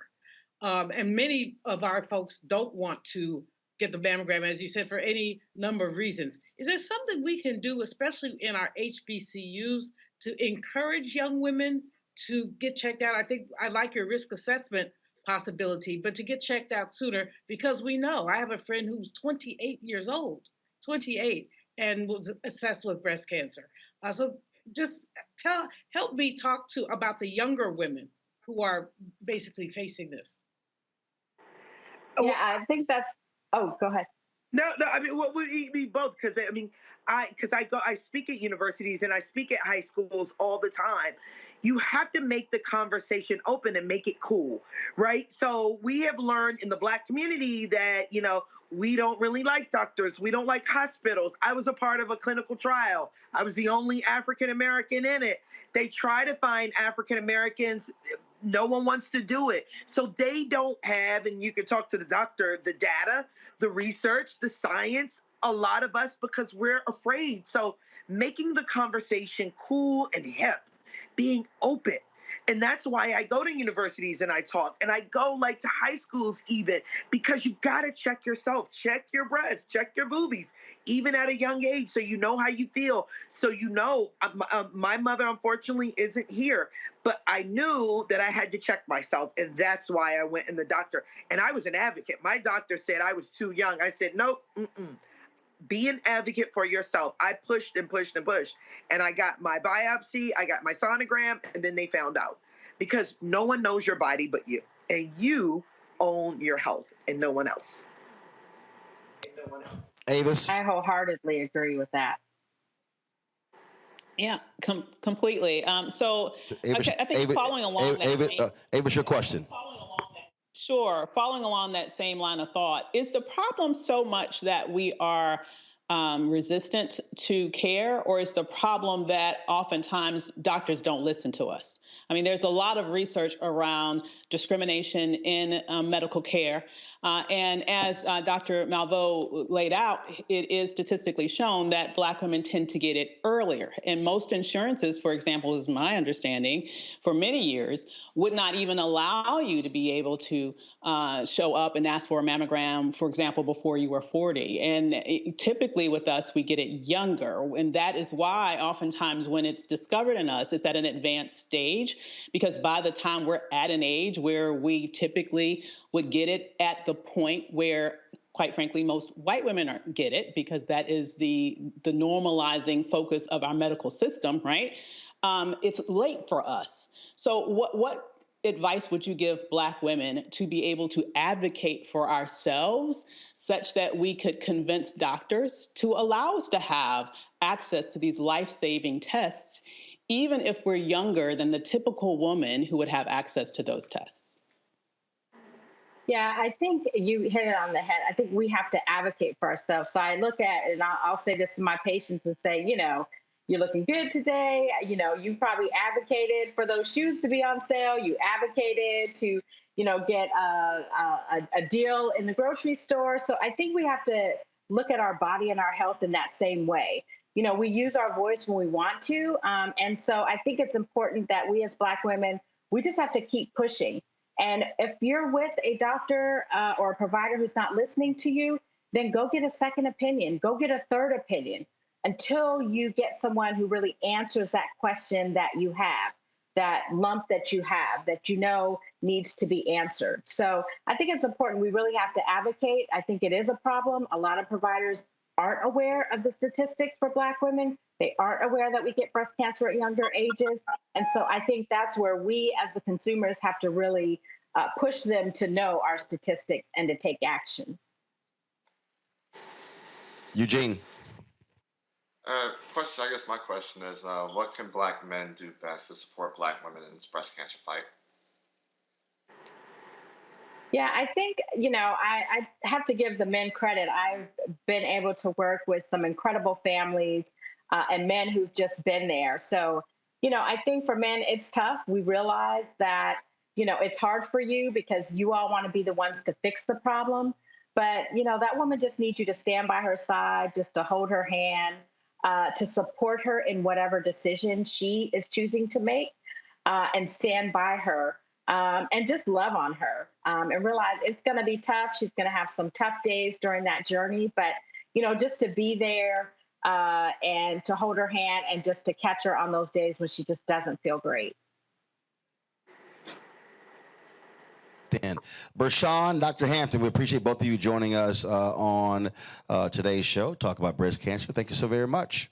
Thank you. Thank you. Very good and informative. Very good.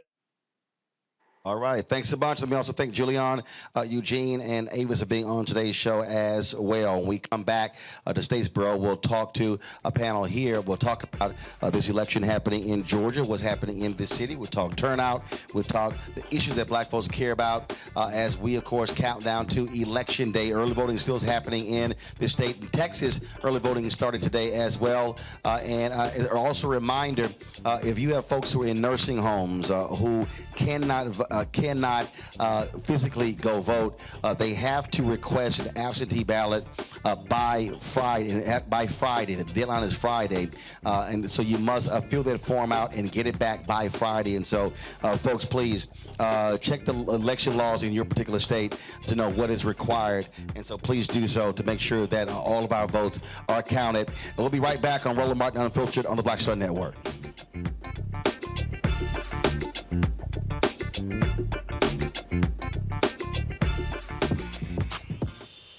When we invest in ourselves, our glow, our vision, our vibe, we all shine.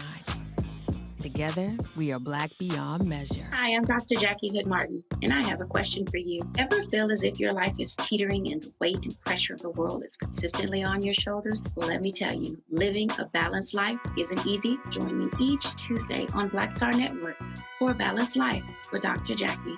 We'll laugh together, cry together, pull ourselves together, and cheer each other on. So join me for new shows each Tuesday on Black Star Network, A Balanced Life with Dr. Jackie.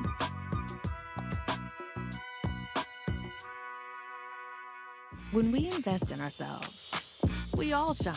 Together, we are Black beyond measure. You know what's on the ballot. It's not just legislation and policies we believe in. It's democracy. Our democracy. There's a choice on the ballot between freedom and fear, between cruelty and compassion, between chaos and community, between voting or violence, and the end of rights generations have fought for. The extremists have a plan, a roadmap for a nation where your voice is silenced and your vote is a memory, where they count their votes and cast ours aside. That's why this year, this fight, this vote is so important. Register, engage, volunteer, fight back against the disinformation and despair, and most of all, vote, because your vote is all that stands between our future and theirs. hatred on the streets. A horrific scene, a white nationalist rally that descended into deadly violence. White people are losing their damn minds. An angry pro-Trump mob storms the U.S. Capitol. We're about to see the rise of what I call white minority resistance. We have seen white folks in this country who simply cannot tolerate black folks voting. I think what we're seeing is the inevitable result of violent denial. This is part of American history. Every time that people of color have made progress, whether real or symbolic, there has been what Carol Anderson at Emory University calls white rage as a backlash. This is the rise of the Proud Boys and the Boogaloo Boys. America, there's going to be more of this. Here's all the Proud Boys, guys. This country is getting increasingly racist in its behaviors and its attitudes because of the fear of white people. The fear that they're taking our jobs, they're taking our resources, they're taking our women. This is white fear.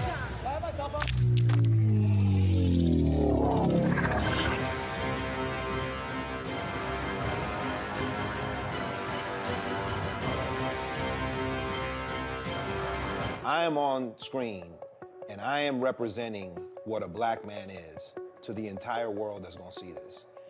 And this might be the only black man, a representation of a black man that they see. Right. So I am responsible. Right. For how they see black men. And it's my responsibility to, if I am not playing an upstanding, honorable, someone with a strong principle or moral core, to make sure that this character is so specific. Right. That it is him, not black men. And I wish that more actors would realize how important their position is as an actor of color, playing people of color on screen. Because there are people that see us all over the world in these different images that we portray. And not everyone knows black people to know. Yes. That's not all.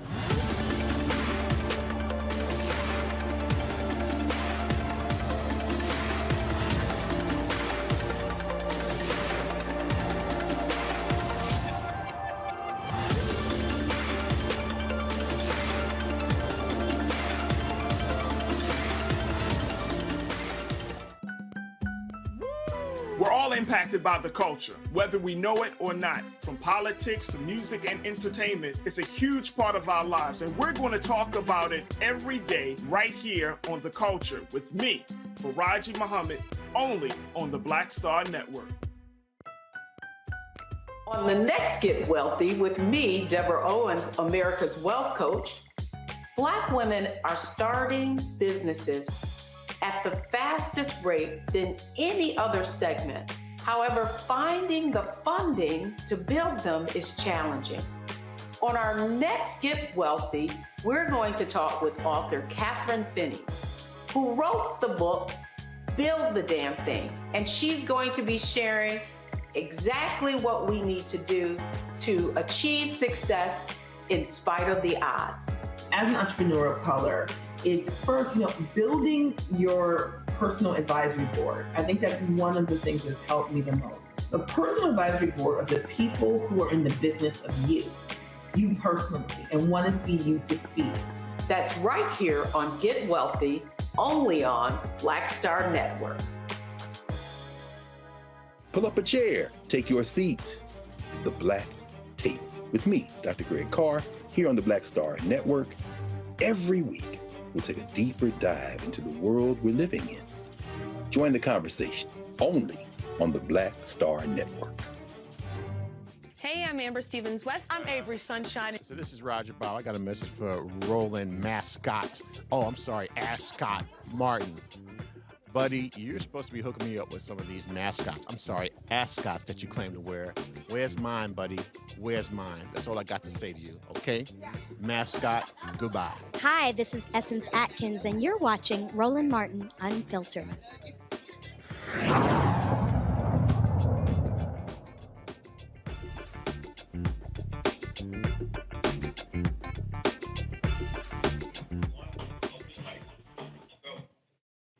All right, folks, welcome back. Agape Worship Center here in Georgia, glad to be here, folks. We were back. We were here actually been here the last 2 weeks, and so glad to be here. We're going to chat about what's happening here in this state. We got our panel here. On my far left, go ahead and just introduce yourself, please. I'm Yvette McCall.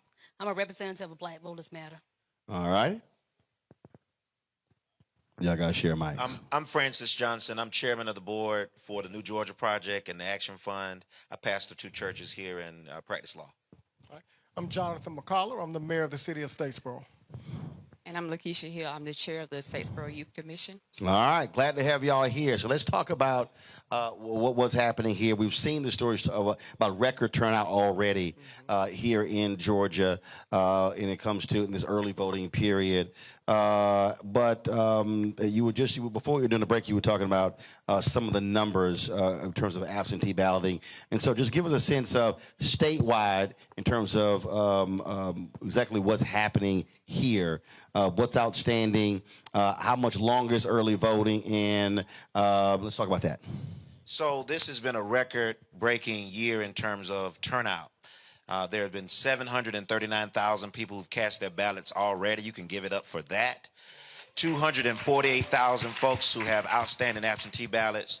And what we're able to divine from those early numbers is that on day one of election, 39% of the folks who voted were African American. And given the fact that African Americans make up 32% of the electorate, that is tracking for 2020, 2018 turnout numbers. And if we can sustain that, we start strong in early voting and then it tapers out. Saturday voting was encouraging because that was a full 7 days after the start of early voting.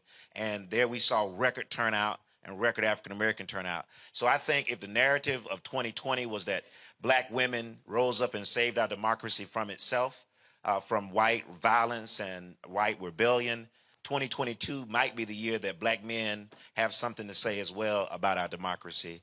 And so we're seeing that track as well, Roland. Well, on that particular point, I keep reminding people when we talk about voting that the number one voting bloc for the Democratic Party, Black women, but number 2 is Black men. So there's this idea that Black men are somehow way behind where Black women is not. There's a differential there, but again, the number 2 voting bloc for the Democratic Party, Black men. It's a false narrative. Yep.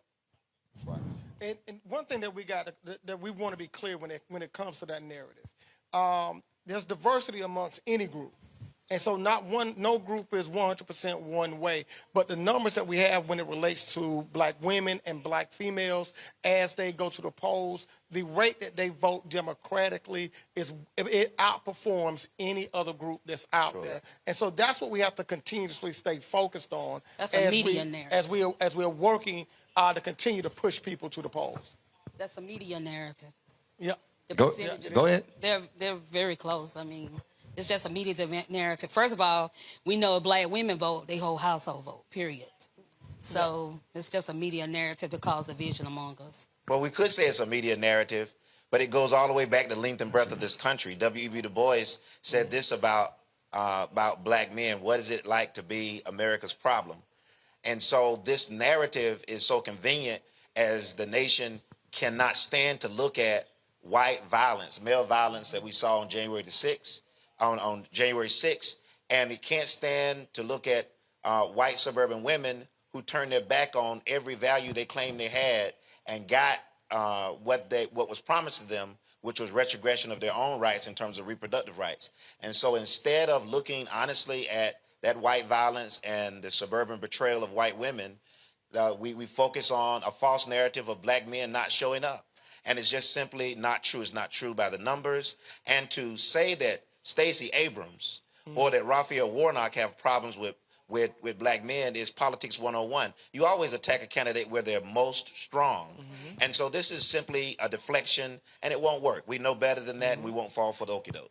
But one of the things that does jump out at me, and I'm going to use North Carolina as an example, and that is this here. When their early voting numbers came out, and this was 47,000 ballots that are already cast. So over 65, voters over 65 represented 55.4% of those ballots cast.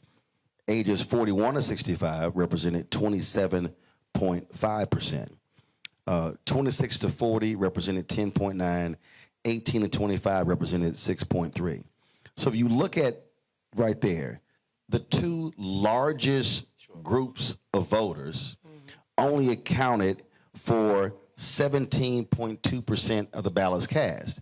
And the thing that I consistently say to millennials and Gen Zs, you can't whine and complain about why boomers are in control while they're being elected if you're not voting your numbers. You are literally allowing Gen X, baby boomers, and others to decide who's in office. I mean, the math is the math.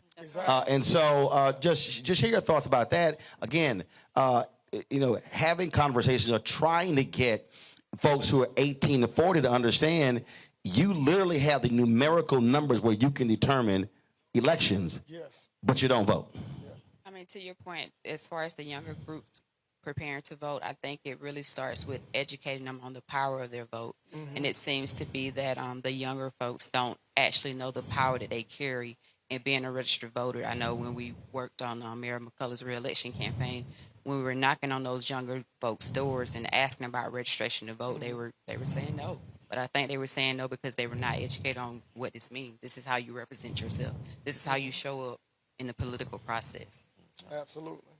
And what I want to add to that is that in 2017, we had a historical election. Now, hold the mic up. In 2017, we had a historical election here. And what was so significant about that 2017 race is that it swung because of the young vote. And so what's powerful about that is that the youth, they are the conscience of any nation. And if the youth are showing up to the polls in mass numbers, that corrects the trajectory that any nation is on. And if there was ever a time that we needed young people to come to the polls, it is now. And we jokingly say this is about democracy. No, this is about America. Because what we saw on January the 6th was a real live coup d'etat attempt by a sitting president. And we have to be able to say that out loud. We're in a political climate where we can't even say what our lying eyes showed us on January the 6th. Well, some of us can't. I can say whatever I want. There you go. I said the day it happened, so I didn't care. Yes, exactly. But I say all of that to say is that it was young people in 2020. It was people of color. It was women. It was us building a coalition that righted the wrong when America was going in a direction that we did not need to go. And we must understand the power that we have and be willing to exercise that power if we're going to save our country and especially the state of Georgia. And I want to say this about the state of Georgia. We should shudder at the idea that we are a camel's hair away from Herschel Walker representing us for the next 6 years. That's right. We should be very afraid. And that's where we are right now. So we can't afford to sit out. We need everybody to come to the polls because running a football and running government are two entirely different things. Well, wait a minute. Don't leave out Brian Kemp now. Because the potential is what you talk about in terms of the disaster of Herschel Walker. But we know the actuality of Brian Kemp as Secretary of State. All you got to do is talk to the Quitman 10+2. All you got to talk to is Olivia Pearson, who we prosecuted 3 times. We were on those cases, and we know the devastation he did in terms of suppressing the vote. I showed up with Stacey Abrams with 40,000 registration applications only to hear him say he didn't have time to process them. And then 4 years as governor, where the man didn't even know what COVID was and didn't know you can get it contagiously as an airborne disease. His slow response cost millions to the state in terms of our economics. When it comes to real life, his failure to expand Medicaid has cost the lives of more than 12,000 Georgians. So Herschel is a disaster waiting. If we can stop him, Brian Kemp is a disaster in office right now. So for me, the Medicaid expansion is very personal because I had a sister who passed in 2019. I feel like she passed prematurely. She worked as a CNA for over 25 years in a nursing home serving the least of the population. But when she got sick and could not get health care, she went to the emergency room several times. Not once was she told how to get health care. She was told you need to see a cardiologist. And my sister died, in East Georgia Hospital because she had not had the proper health care. I take it very personal that Brian Kemp has not expanded Medicaid. Because as far as I'm concerned, my sister died because he did not expand Medicaid. Had he had Medicaid expanded, someone would have told her, this is how you get insurance so you can be seen properly. My sister had served as a CNA, doing a job that most people don't want to do. And she did it for over 25 years proudly and couldn't even get health care when she needed us. So, yeah, I take it very personal. But we got to be real in this. We got to show up. 30% of registered black voters showed up in 2020 here in Georgia. Only 30%. So out of all, yes. So I'm always about the numbers. And so the number of registered black voters in this state, what is it? The number in terms of percentage, the narrative has changed from 2014 when the New Georgia Project was started. There was 800,000 unregistered African Americans. Right. African American registration is on par with white registration. And that's why they begin every news article today by saying nearly every eligible voter in Georgia is registered. So it's not registration the issue is. It's about turning out. Right. That's but I still want to know. Give me is it? I don't know the exact number. So we're talking about what, 800? 96% of all eligible black voters are eligible to cast the ballot. So of the 96% of eligible black voters, 2020, 30%.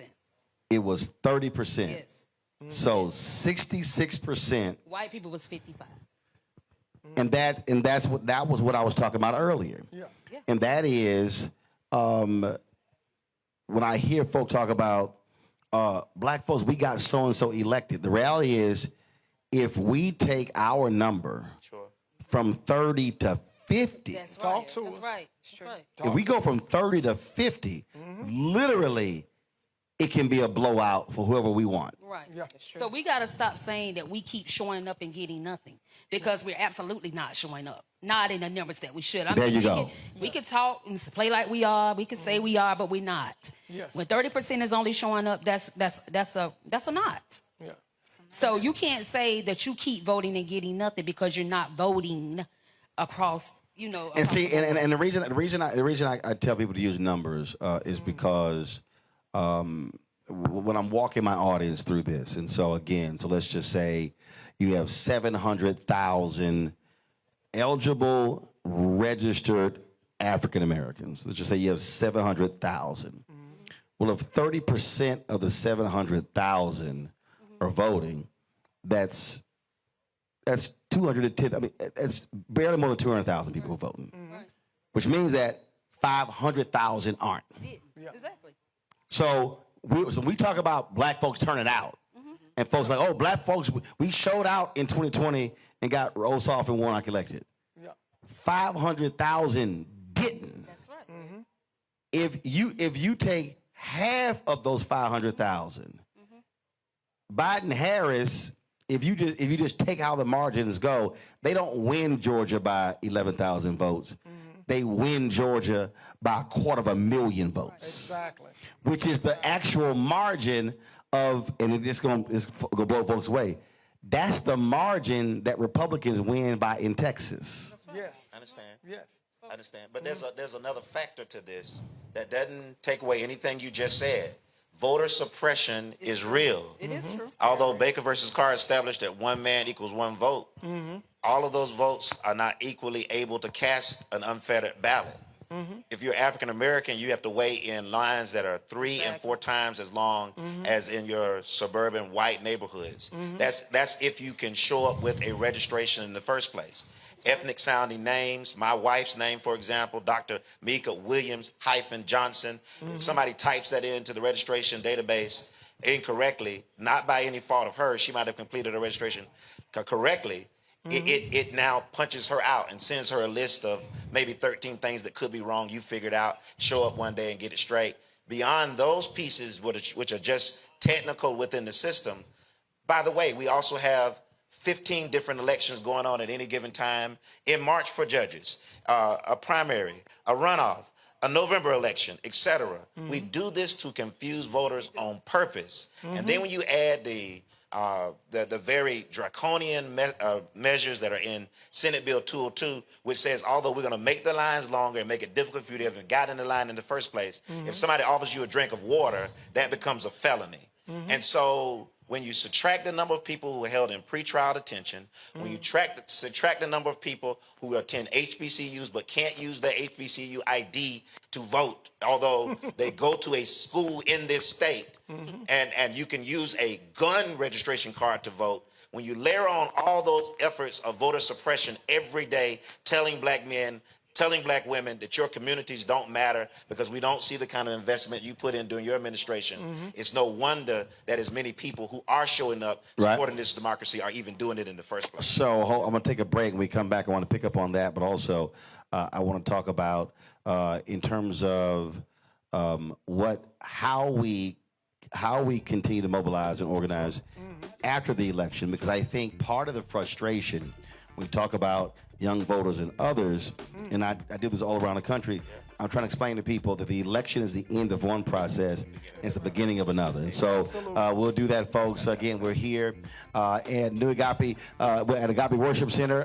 Folks, be sure, again, I see your comments. Be sure to hit the like button if you're watching on YouTube, on Facebook, on Twitch, on Instagram, on the Black Star Network app as well. And we'll be right back.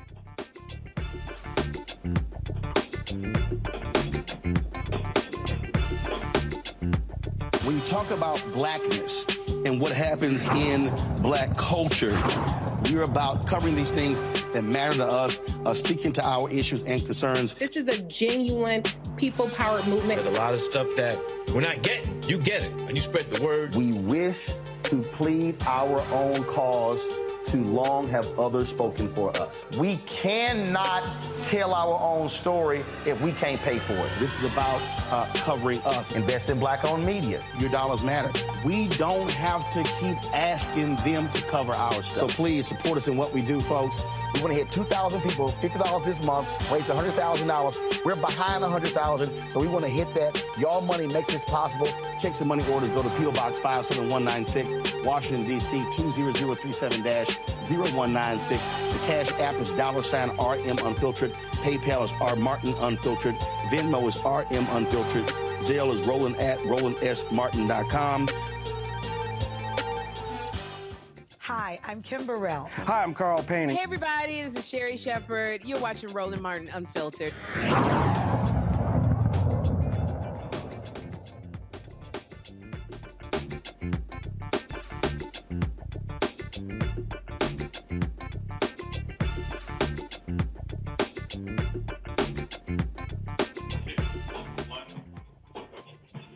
All right, folks, welcome back. Statesboro, Georgia. Glad to be here. And, of course, it is election time.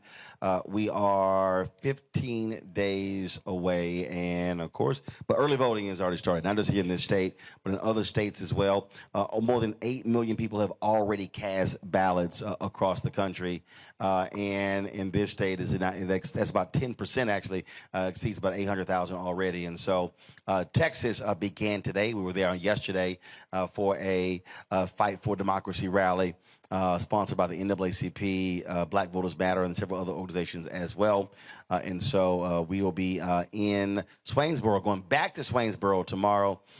They made it clear they want us to come back. We were just there 2 weeks ago. And so they were like, look, we got 400 folks ready to pack the house, and we look forward to being there tomorrow. And so I cannot wait. Let's go back. When I went to the break, I talked about, again, so you look at these races, you hear people say, I haven't seen anything done, or my community hasn't changed. And whenever I hear that, I first of all, then of course the third thing I get, Democrats haven't done anything for black people, and now you got these folk out there who play the games of, okay, what specifically have they done? And Avis made that point earlier about the folk who are agents of chaos, who are out there, because there's this assumption, Mayor, that that you have the ability to do something specifically for one group. And I keep telling these fools, you can't. That's when lawsuits But start. I keep telling these fools you can't. But there are things that you can do that can have a disproportionate impact on a group of people, just like President Biden's student loan decision. That has a disproportionate impact on African Americans. But again, you got these clueless people who just, and they tweet, they yell, holler, scream, do videos, and they say nothing has been specifically done. Like, they're running around saying we need a black specific hate crime law, and I keep telling them you can't have it. Well, this is evidence of not just African Americans, people of color, disenfranchised people not understanding power dynamics. Exactly. Right? Nobody goes in and says we want a law that's specifically for white people, right? Exactly. And so when you are elected to govern all of people. And so when I ran to be mayor of the city of Statesboro, I wasn't running to be the best black mayor. What I said is I'm going to be the best mayor, period. That was the end of the line. But because our communities have been left behind for so long and they don't see the return on the investment on their vote because they have not held those individuals that they put in office accountable. And I'm going to tell you right here on Grady Street, a childhood friend of mine, Vance Key, I had been in office 2 years, and I knew what we had coming down the pipeline. And he said something that was very powerful. He said, you got to give the people something that they can see.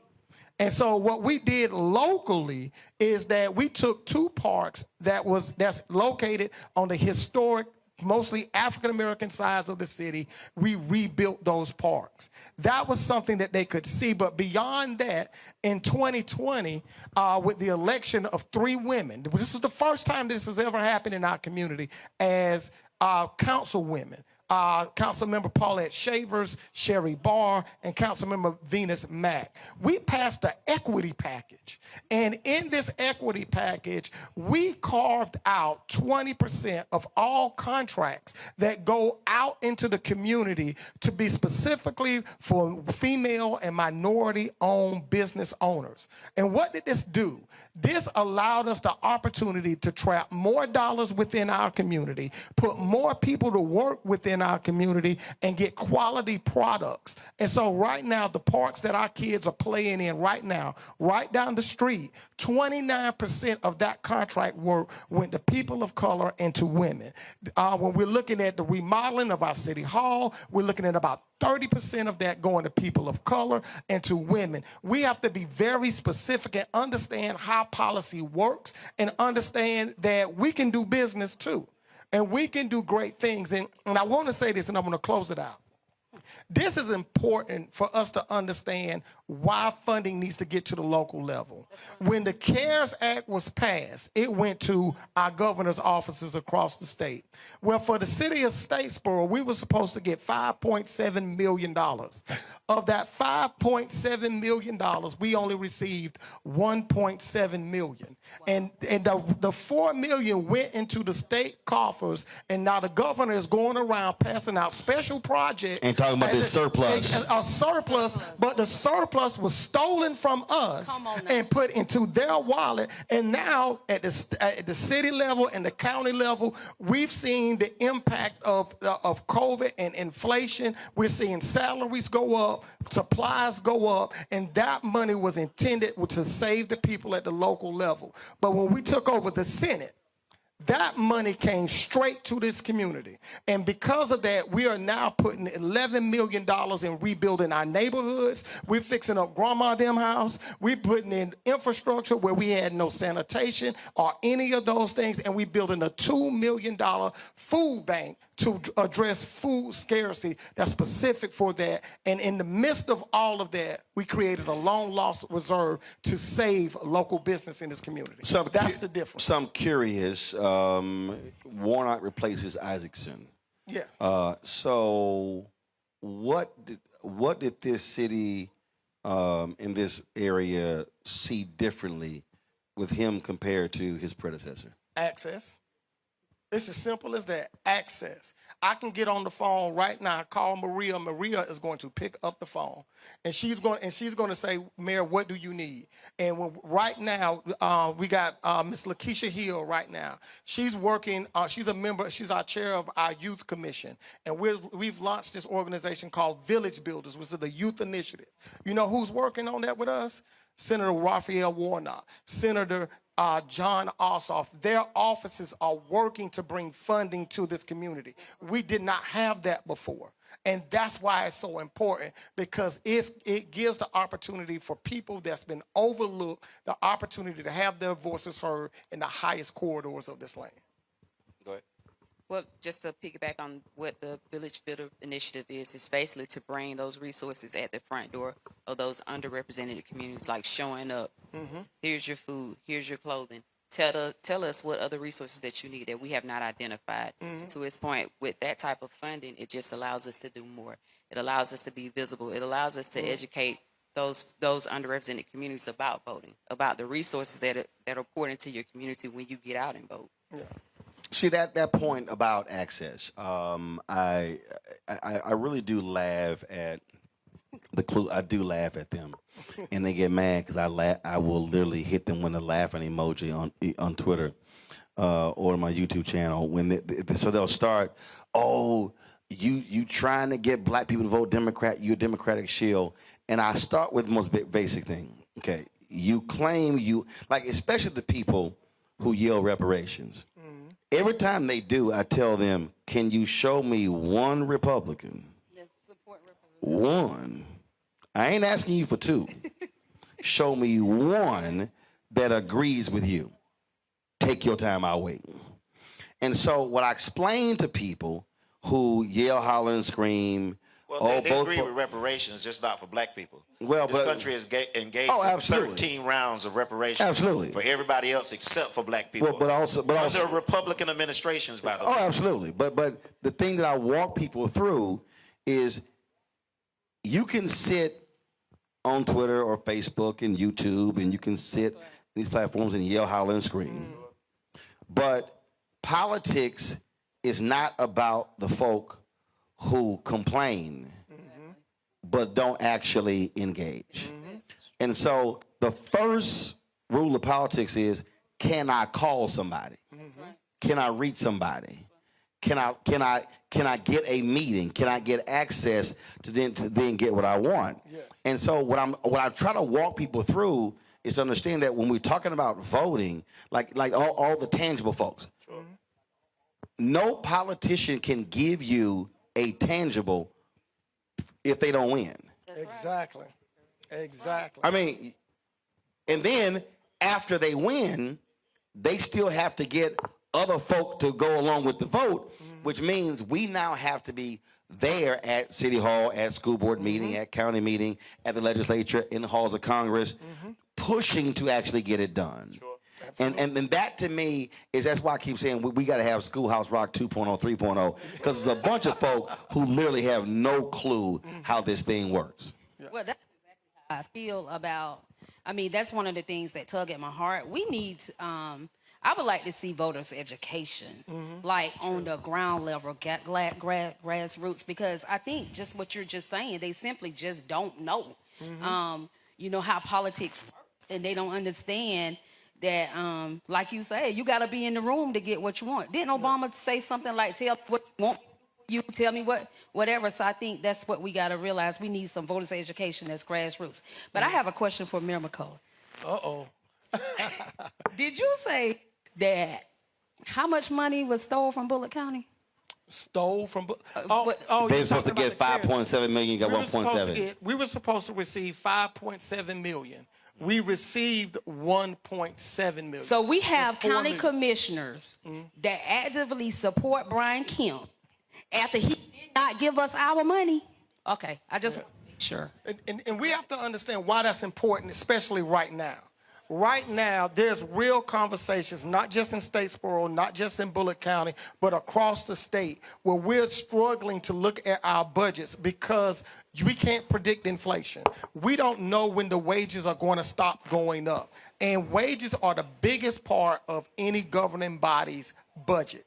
And with that being said, we seeing these raises go up, we still have to figure out how do we provide the services to this community. And what that money would have allowed us to do, it would have allowed us to be able to pay our public safety officers more funding. It would have allowed us to be able to cushion some of the projects that we have going, and it would have been able to allow us to maintain our workforce the way that we want to. But I will say this. The one thing that we are extremely fortunate about is that we got great administrators here. And so we're in a surplus financially. Financially, the city has never been better. But with that being said, we have to be extremely poignant about what dime we spend on what. And we have to reprioritize about the things that we believe are important. And the one thing that I'm super proud of this administration, myself and those women that came on in 2019, is that they said they're going to put the people first. And so we are investing into people in this community, those that are most vulnerable, those that are employees, those that are business owners. And because of that, we've seen the largest economic growth and the most engaged populace that we've seen in a long time in this community. See, the thing on, and I guess for me, the reason I just completely look at this differently from a lot of different people, because I had parents who were members of a civic club. They were founders of a civic club. And so I saw at 7, 8, 9, 10 what it looked like when they were like, well, we want to get new streets, new sidewalks, new street lights, new sewer system, get the senior citizens, the old firehouse turned into a senior citizen center, have the parks refurbished, and what that meant. I remember going before and testifying before the city council, 9th, 10th grade. And so what I keep trying to explain to a lot of our people, you can't just say, I voted, I'm good, now what you gonna do? Yeah. No, you literally have to be engaged in the process. So do you think that one of the biggest mistakes that we make is that we put so much energy mobilizing and organizing around the election, but disappears November 9th? But I don't know if that's true. When I consider what partners like Black Voters Matter, they're about Power Building 365. We had 18 offices across the state, the New Georgia Project, 500 employees out canvassing 365, building Black power everywhere. But see, but here's why I'm explaining that. Yes, your two organizations are doing that, but I'm going even more granular. Sure. I'm talking about literally down to the street, going from city, neighborhood, block, street, house. Exactly. Yeah. That's what I'm talking about. And then when you then take Black organizations, you take Divine Nine, you take Links, you take Prince Hall Mason, you take Eastern Star, you take all of this. Yes. Again, we have a lot of organizations that are not organized. That's true. And so I think part of this, again, we spend a lot of effort on the election, got to get people registered, got to get them out to vote. But then when the election is over, we're not then going, okay, these were the 5 things we said we wanted. Now we got to roll up on City Hall to get that in the school district and the county. And so then, but we do when we are reacting to something, to a shooting. Yep. And that's what I'm saying. An injustice like the Martin Wilson case. And that's what I'm saying. Sure. Or even to the point where the billions that were passed by the bills in Congress, well, guess what?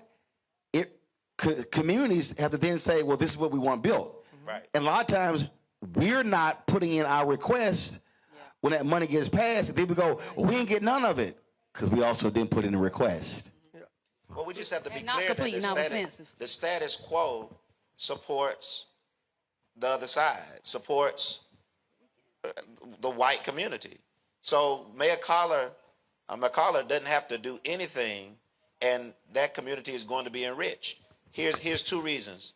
One, because regardless of who's elected on the county commission, on the Board of Education, or the city council, you can't raise the millage rate. And that benefits the de facto property owners, which are disproportionately white in our community. And as long as you don't do that, they'll let you get elected. The second thing you do is you raise user fees, which is a regressive form of tax that burdens the poorest people. So while you say you have a surplus, you really haven't funded government to the tune that needs to be funded because you don't want to tax white, wealthy landowners who want to keep their source of wealth. That's the first thing. Let's just be honest about that. And secondly, as long as you don't touch the judiciary, they don't care if you hold an office. And so our judiciary is as white as it's always been. Every single office, every single judge, every single prosecutor in a district that is made up of 40% black is all white. They don't even have a janitor down there who is black. And so it's got to reach into those places, into their pocketbooks, to pay for our futures, just like our past that's paid for their right now. And it's got to reach into who decides what laws are going to be enforced and what laws are going to be bypassed. Because when black folks look at that, they say, I see representation, but I want to know what you're going to do about the taxation. I see representation, what you're going to do with the folks who wear the robes. But how do we solve that? Don't we solve that through elections? Well, I think that the opportunity that we're missing here is that we get elections, but we don't get governing. Exactly. That's the thing that we're missing. And that's you know, and I'm going to be truthful. You know, when it comes to campaigning 2017, 2021, I was extremely fortunate.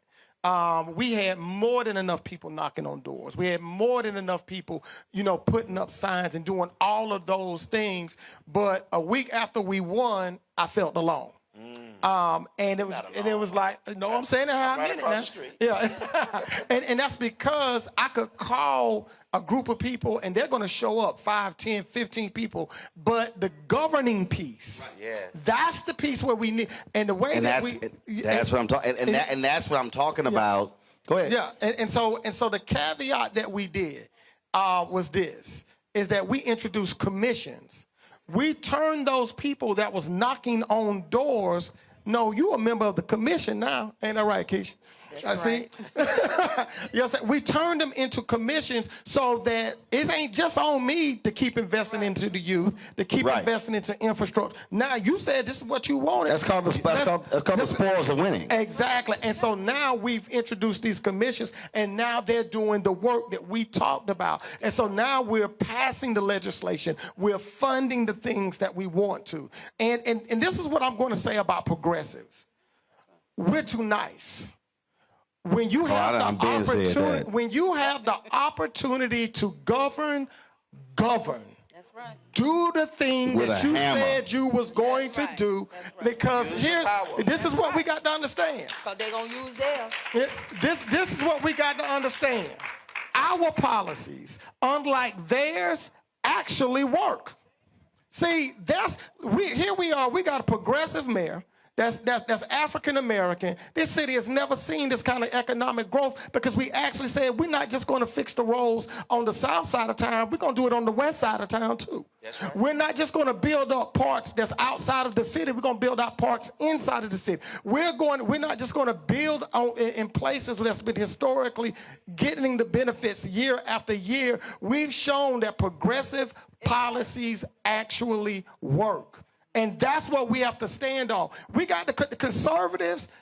You never elect them to government because they don't like government. They don't believe it. And they want to dismantle government. Except for their interest.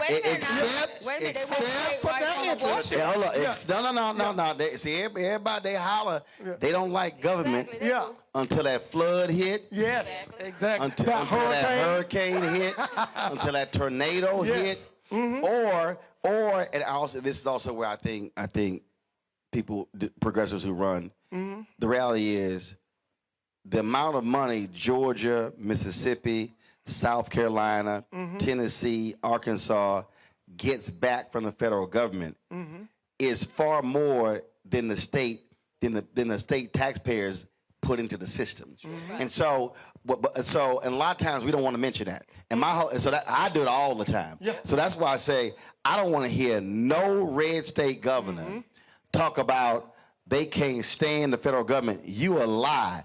Cause Kemp ain't got a surplus to tout.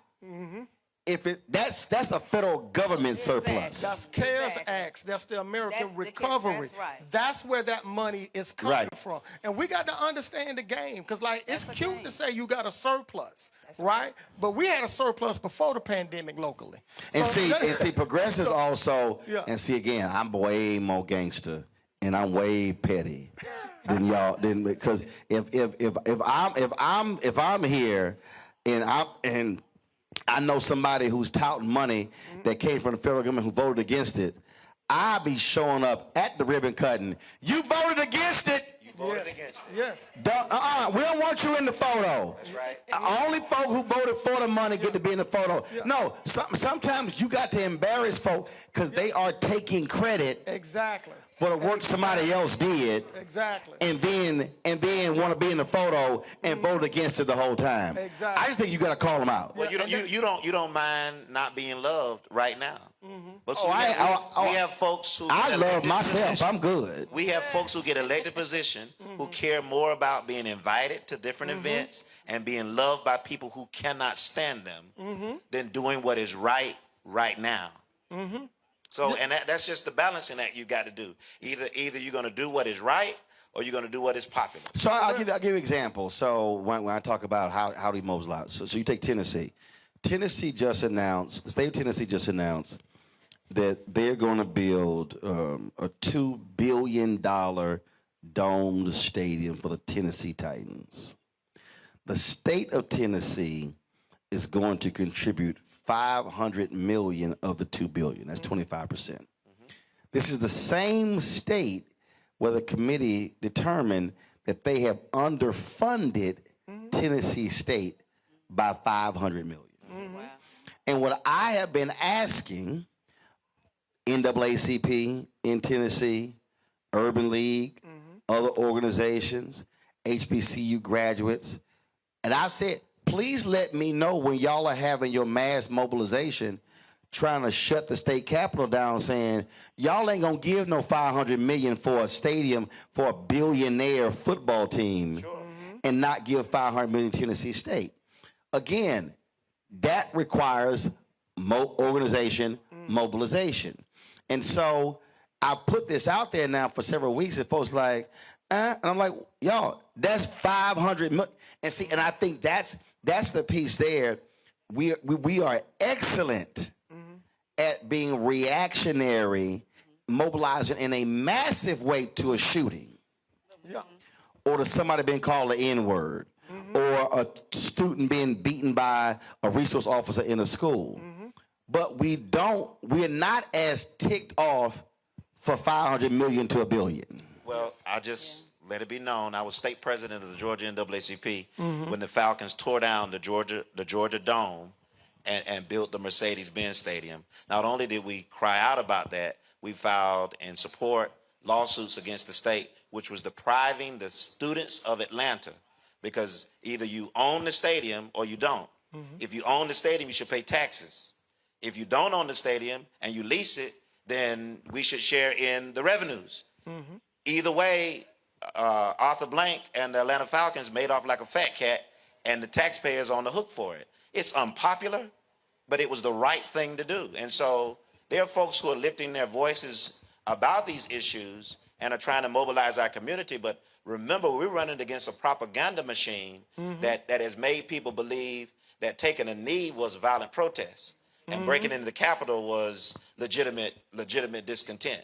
And so when you're running headlong against a machine like that, where we're trying to dismiss church, so with enough time for folks to see the Falcons lose again, that's the organizing force that we're organizing against. But we won't stop. Those of us who believe in freedom cannot rest until it comes. And I want to say this right here. This what we don't need to think of either or terms. Right. Because the state government got the money to do both. Exactly. We have to be very clear about that. We're gonna build a stadium, but we're gonna also fund Tennessee State too.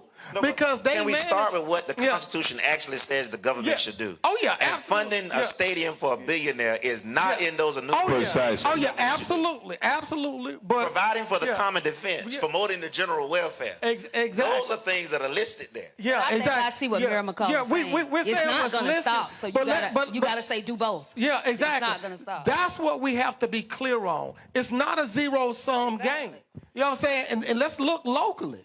You know what I'm saying? I can work on the Blue Mile and build up crosstown too. I'm doing both of them. We're gonna just like we're investing to make sure that we get the new Publix. We're gonna make sure our children are playing in parks with cameras, with Wi-Fi, internet. We're gonna make sure our kids got after-school programs. We're launching village builders. We are doing all of these things while simultaneously enjoying the benefits of economic growth. We can do both. The problem is that those that's representing us is making us think that we got to choose one or another, and then using the divide amongst the people to say they don't want you to have because they have. And that's the trick of politics, is to make you think that it's a zero-sum game when the truth of the matter, they got the money to do both. So here's the question. Go back to Go ahead. You was concerned about when is the mobilization going to start, right? Mm-hmm. That was because that's where pressure comes in. Because I understand, again, inside, outside. Mm-hmm. The outside pressure actually should be, the outside people should always be talking to the inside people, because the inside folk like, now, you know them outside people going to act a fool. Y'all might want to go and cut this deal. They work together. The problem is when we have black people who are inside people who don't want to talk to the outside people. And then you're not working in concert. But that's the genius of William Barber, who's the architect of Moral Monday. In addition to launching Moral Monday in North Carolina, we started one in Georgia. Matter of fact, Raphael Warnock went to jail protesting. I was there with him, sitting beside him in the governor's office to expand Medicaid. Folks said, you don't get people to mobilize around Medicaid. They don't know the difference between Medicaid, Medicare. That's not a sexy issue. It was. And it was not just an issue that galvanized that Moral Monday that saw attention put on protest again. It was the precursor for the kind of tactics that were used by the Black Lives Matter movement. And so I think you're right. Those of us who hold positions need to consider something beyond the title, and that is, what is our responsibility? Will future generations look to us like we look to those who came before us and say they stood up and did what they could and made a way for us today? So final round here, and that is this here. How many more days of early voting in Georgia? What, 14 actual days and then election day? Gotcha. So it ends what? Sunday? The Friday before Election Day, which is the 5th. The 4th? Yeah, November the 4th. All right, so another round of Saturday voting, some places. The 29th. In this state. So if you, wherever you are, the most important thing you can do, if you need information on this, on where to vote, on the days and the counties that have Saturday voting, go to readyset.vote. That's readyset.vote. You can get information on the candidates. You can see a sample ballot. You can check your registration. You can find out where to cast your ballot. You can make a plan. Do not wait till Election Day. It's too critical. Go and put it in the box tomorrow. Organization-wise, are y'all looking at the numbers every single day and seeing what places are voting, who's up, who's down, and where you need to send folk to drive them out? Personally, I'm not. I just looked at Bullock County's on today. So she's working at the local. This is such a great panel. Yvette is working through Black Voters Matter at the very local level, organizing folks here in Bullock County. Got it. So right now, as of today, we got under 1,000 Black voters have turned out for early voting right now. So we just gotta get to the and where here in Bullock County. And how many eligible Black voters you have in Bullock County? I think it's like 11,000 maybe. What is the number? It's in and around 11,000 to 12,000. Yeah. So 10% of your eligible Black voters have voted. Yeah.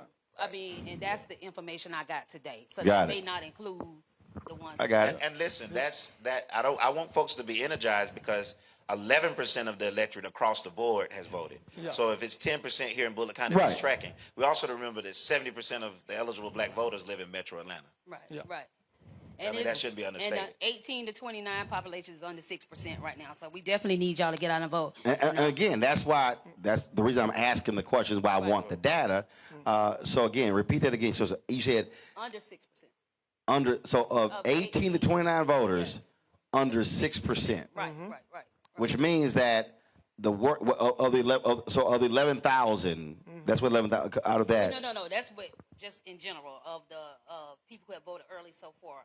Got it. Under, So for folk out there, again, going back to what I showed with North Carolina, we should be having, if you black and you 40 and under, folks should be pressing them, getting out to vote, because again, that's also the largest group of actual voters today.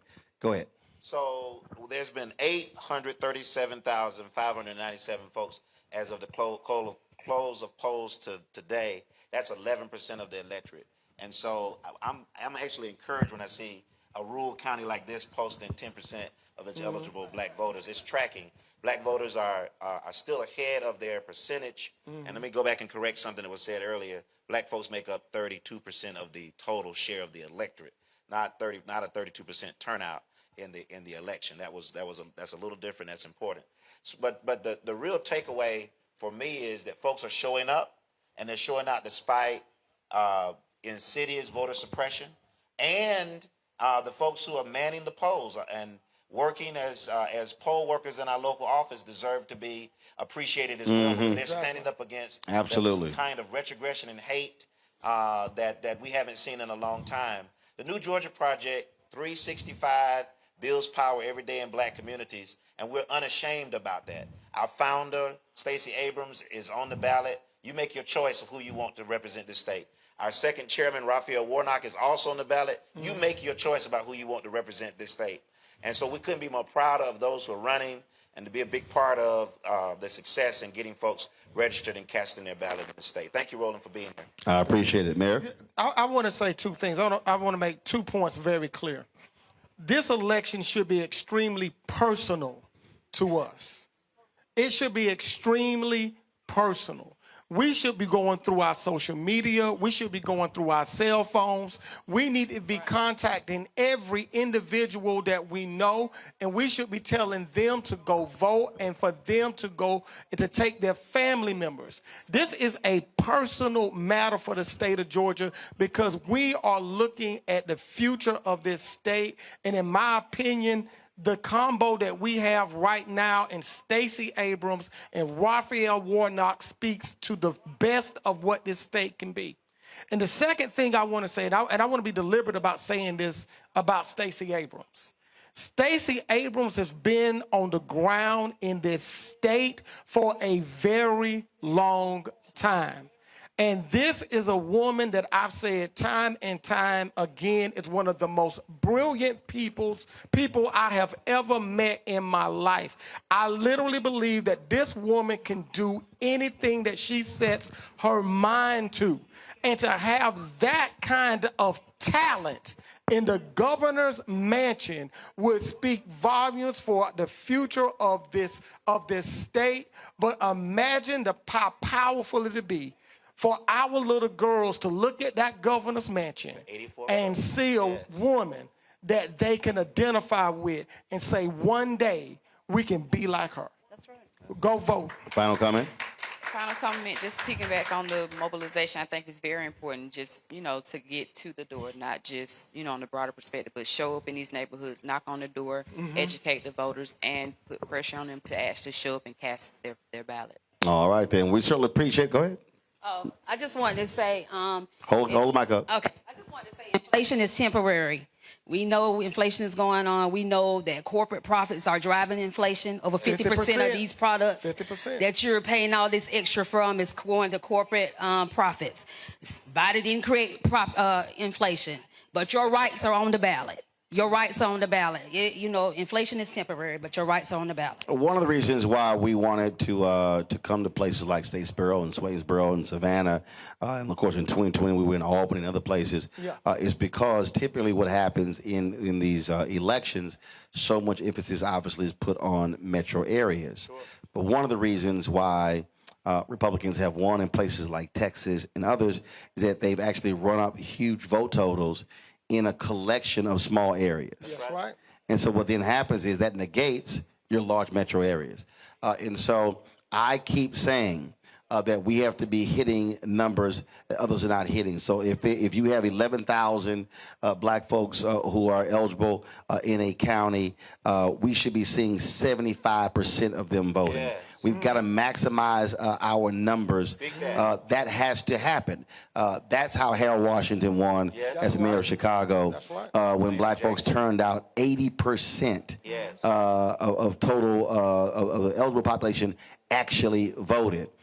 We simply cannot have cities where it's 20, 24, 25, 28, and 30%. I mean, we simply are not utilizing the power. And for all y'all folk out there, and y'all know exactly who I'm talking to, and I ain't got no problem calling y'all out. Y'all can holler, cut the check. Y'all can holler tangibles all y'all want to. But let me tell you something right now. It's some folk on the other side, they showing up. That's right. They're showing up, and they're going to show out, and then you're going to be left hollering the same thing after Election Day, and they're going to be in power. So it's up to you. Let me thank the folks here at Agape for allowing us to be here. Thank you so very much. Thank you for the panel as well. Thank you for all of y'all for attending. Folks, tomorrow we're going to be in Swainsboro, so look for us broadcasting from there tomorrow. Don't forget, if you want to download the Black Star Network app, Apple phone, Android phone, Apple TV, Android TV, Roku, Amazon Fire TV, Xbox One, Samsung Smart TV. You can also support us by joining our Bring the Funk fan club. See and check in money orders, the P.O. Box 57196, Washington, D.C. 20037-0196. The Cash App is $RM Unfiltered. PayPal is R Martin Unfiltered. Venmo is RM Unfiltered. And Zelle is Roland@RolandSMartin.com. Roland@RolandMartinUnfiltered.com. And of course, get your copy of my new book, White Fear: How the Browning of America is Making White Folks Lose Their Minds. Y'all know I ain't lying. You can get it, of course, Amazon, Barnes & Noble, any bookstore, also Target. Download it from Audible, and of course, order it from your favorite bookstore, black bookstore as well. All right, folks, I will see y'all tomorrow. Holla! Yeah. Thank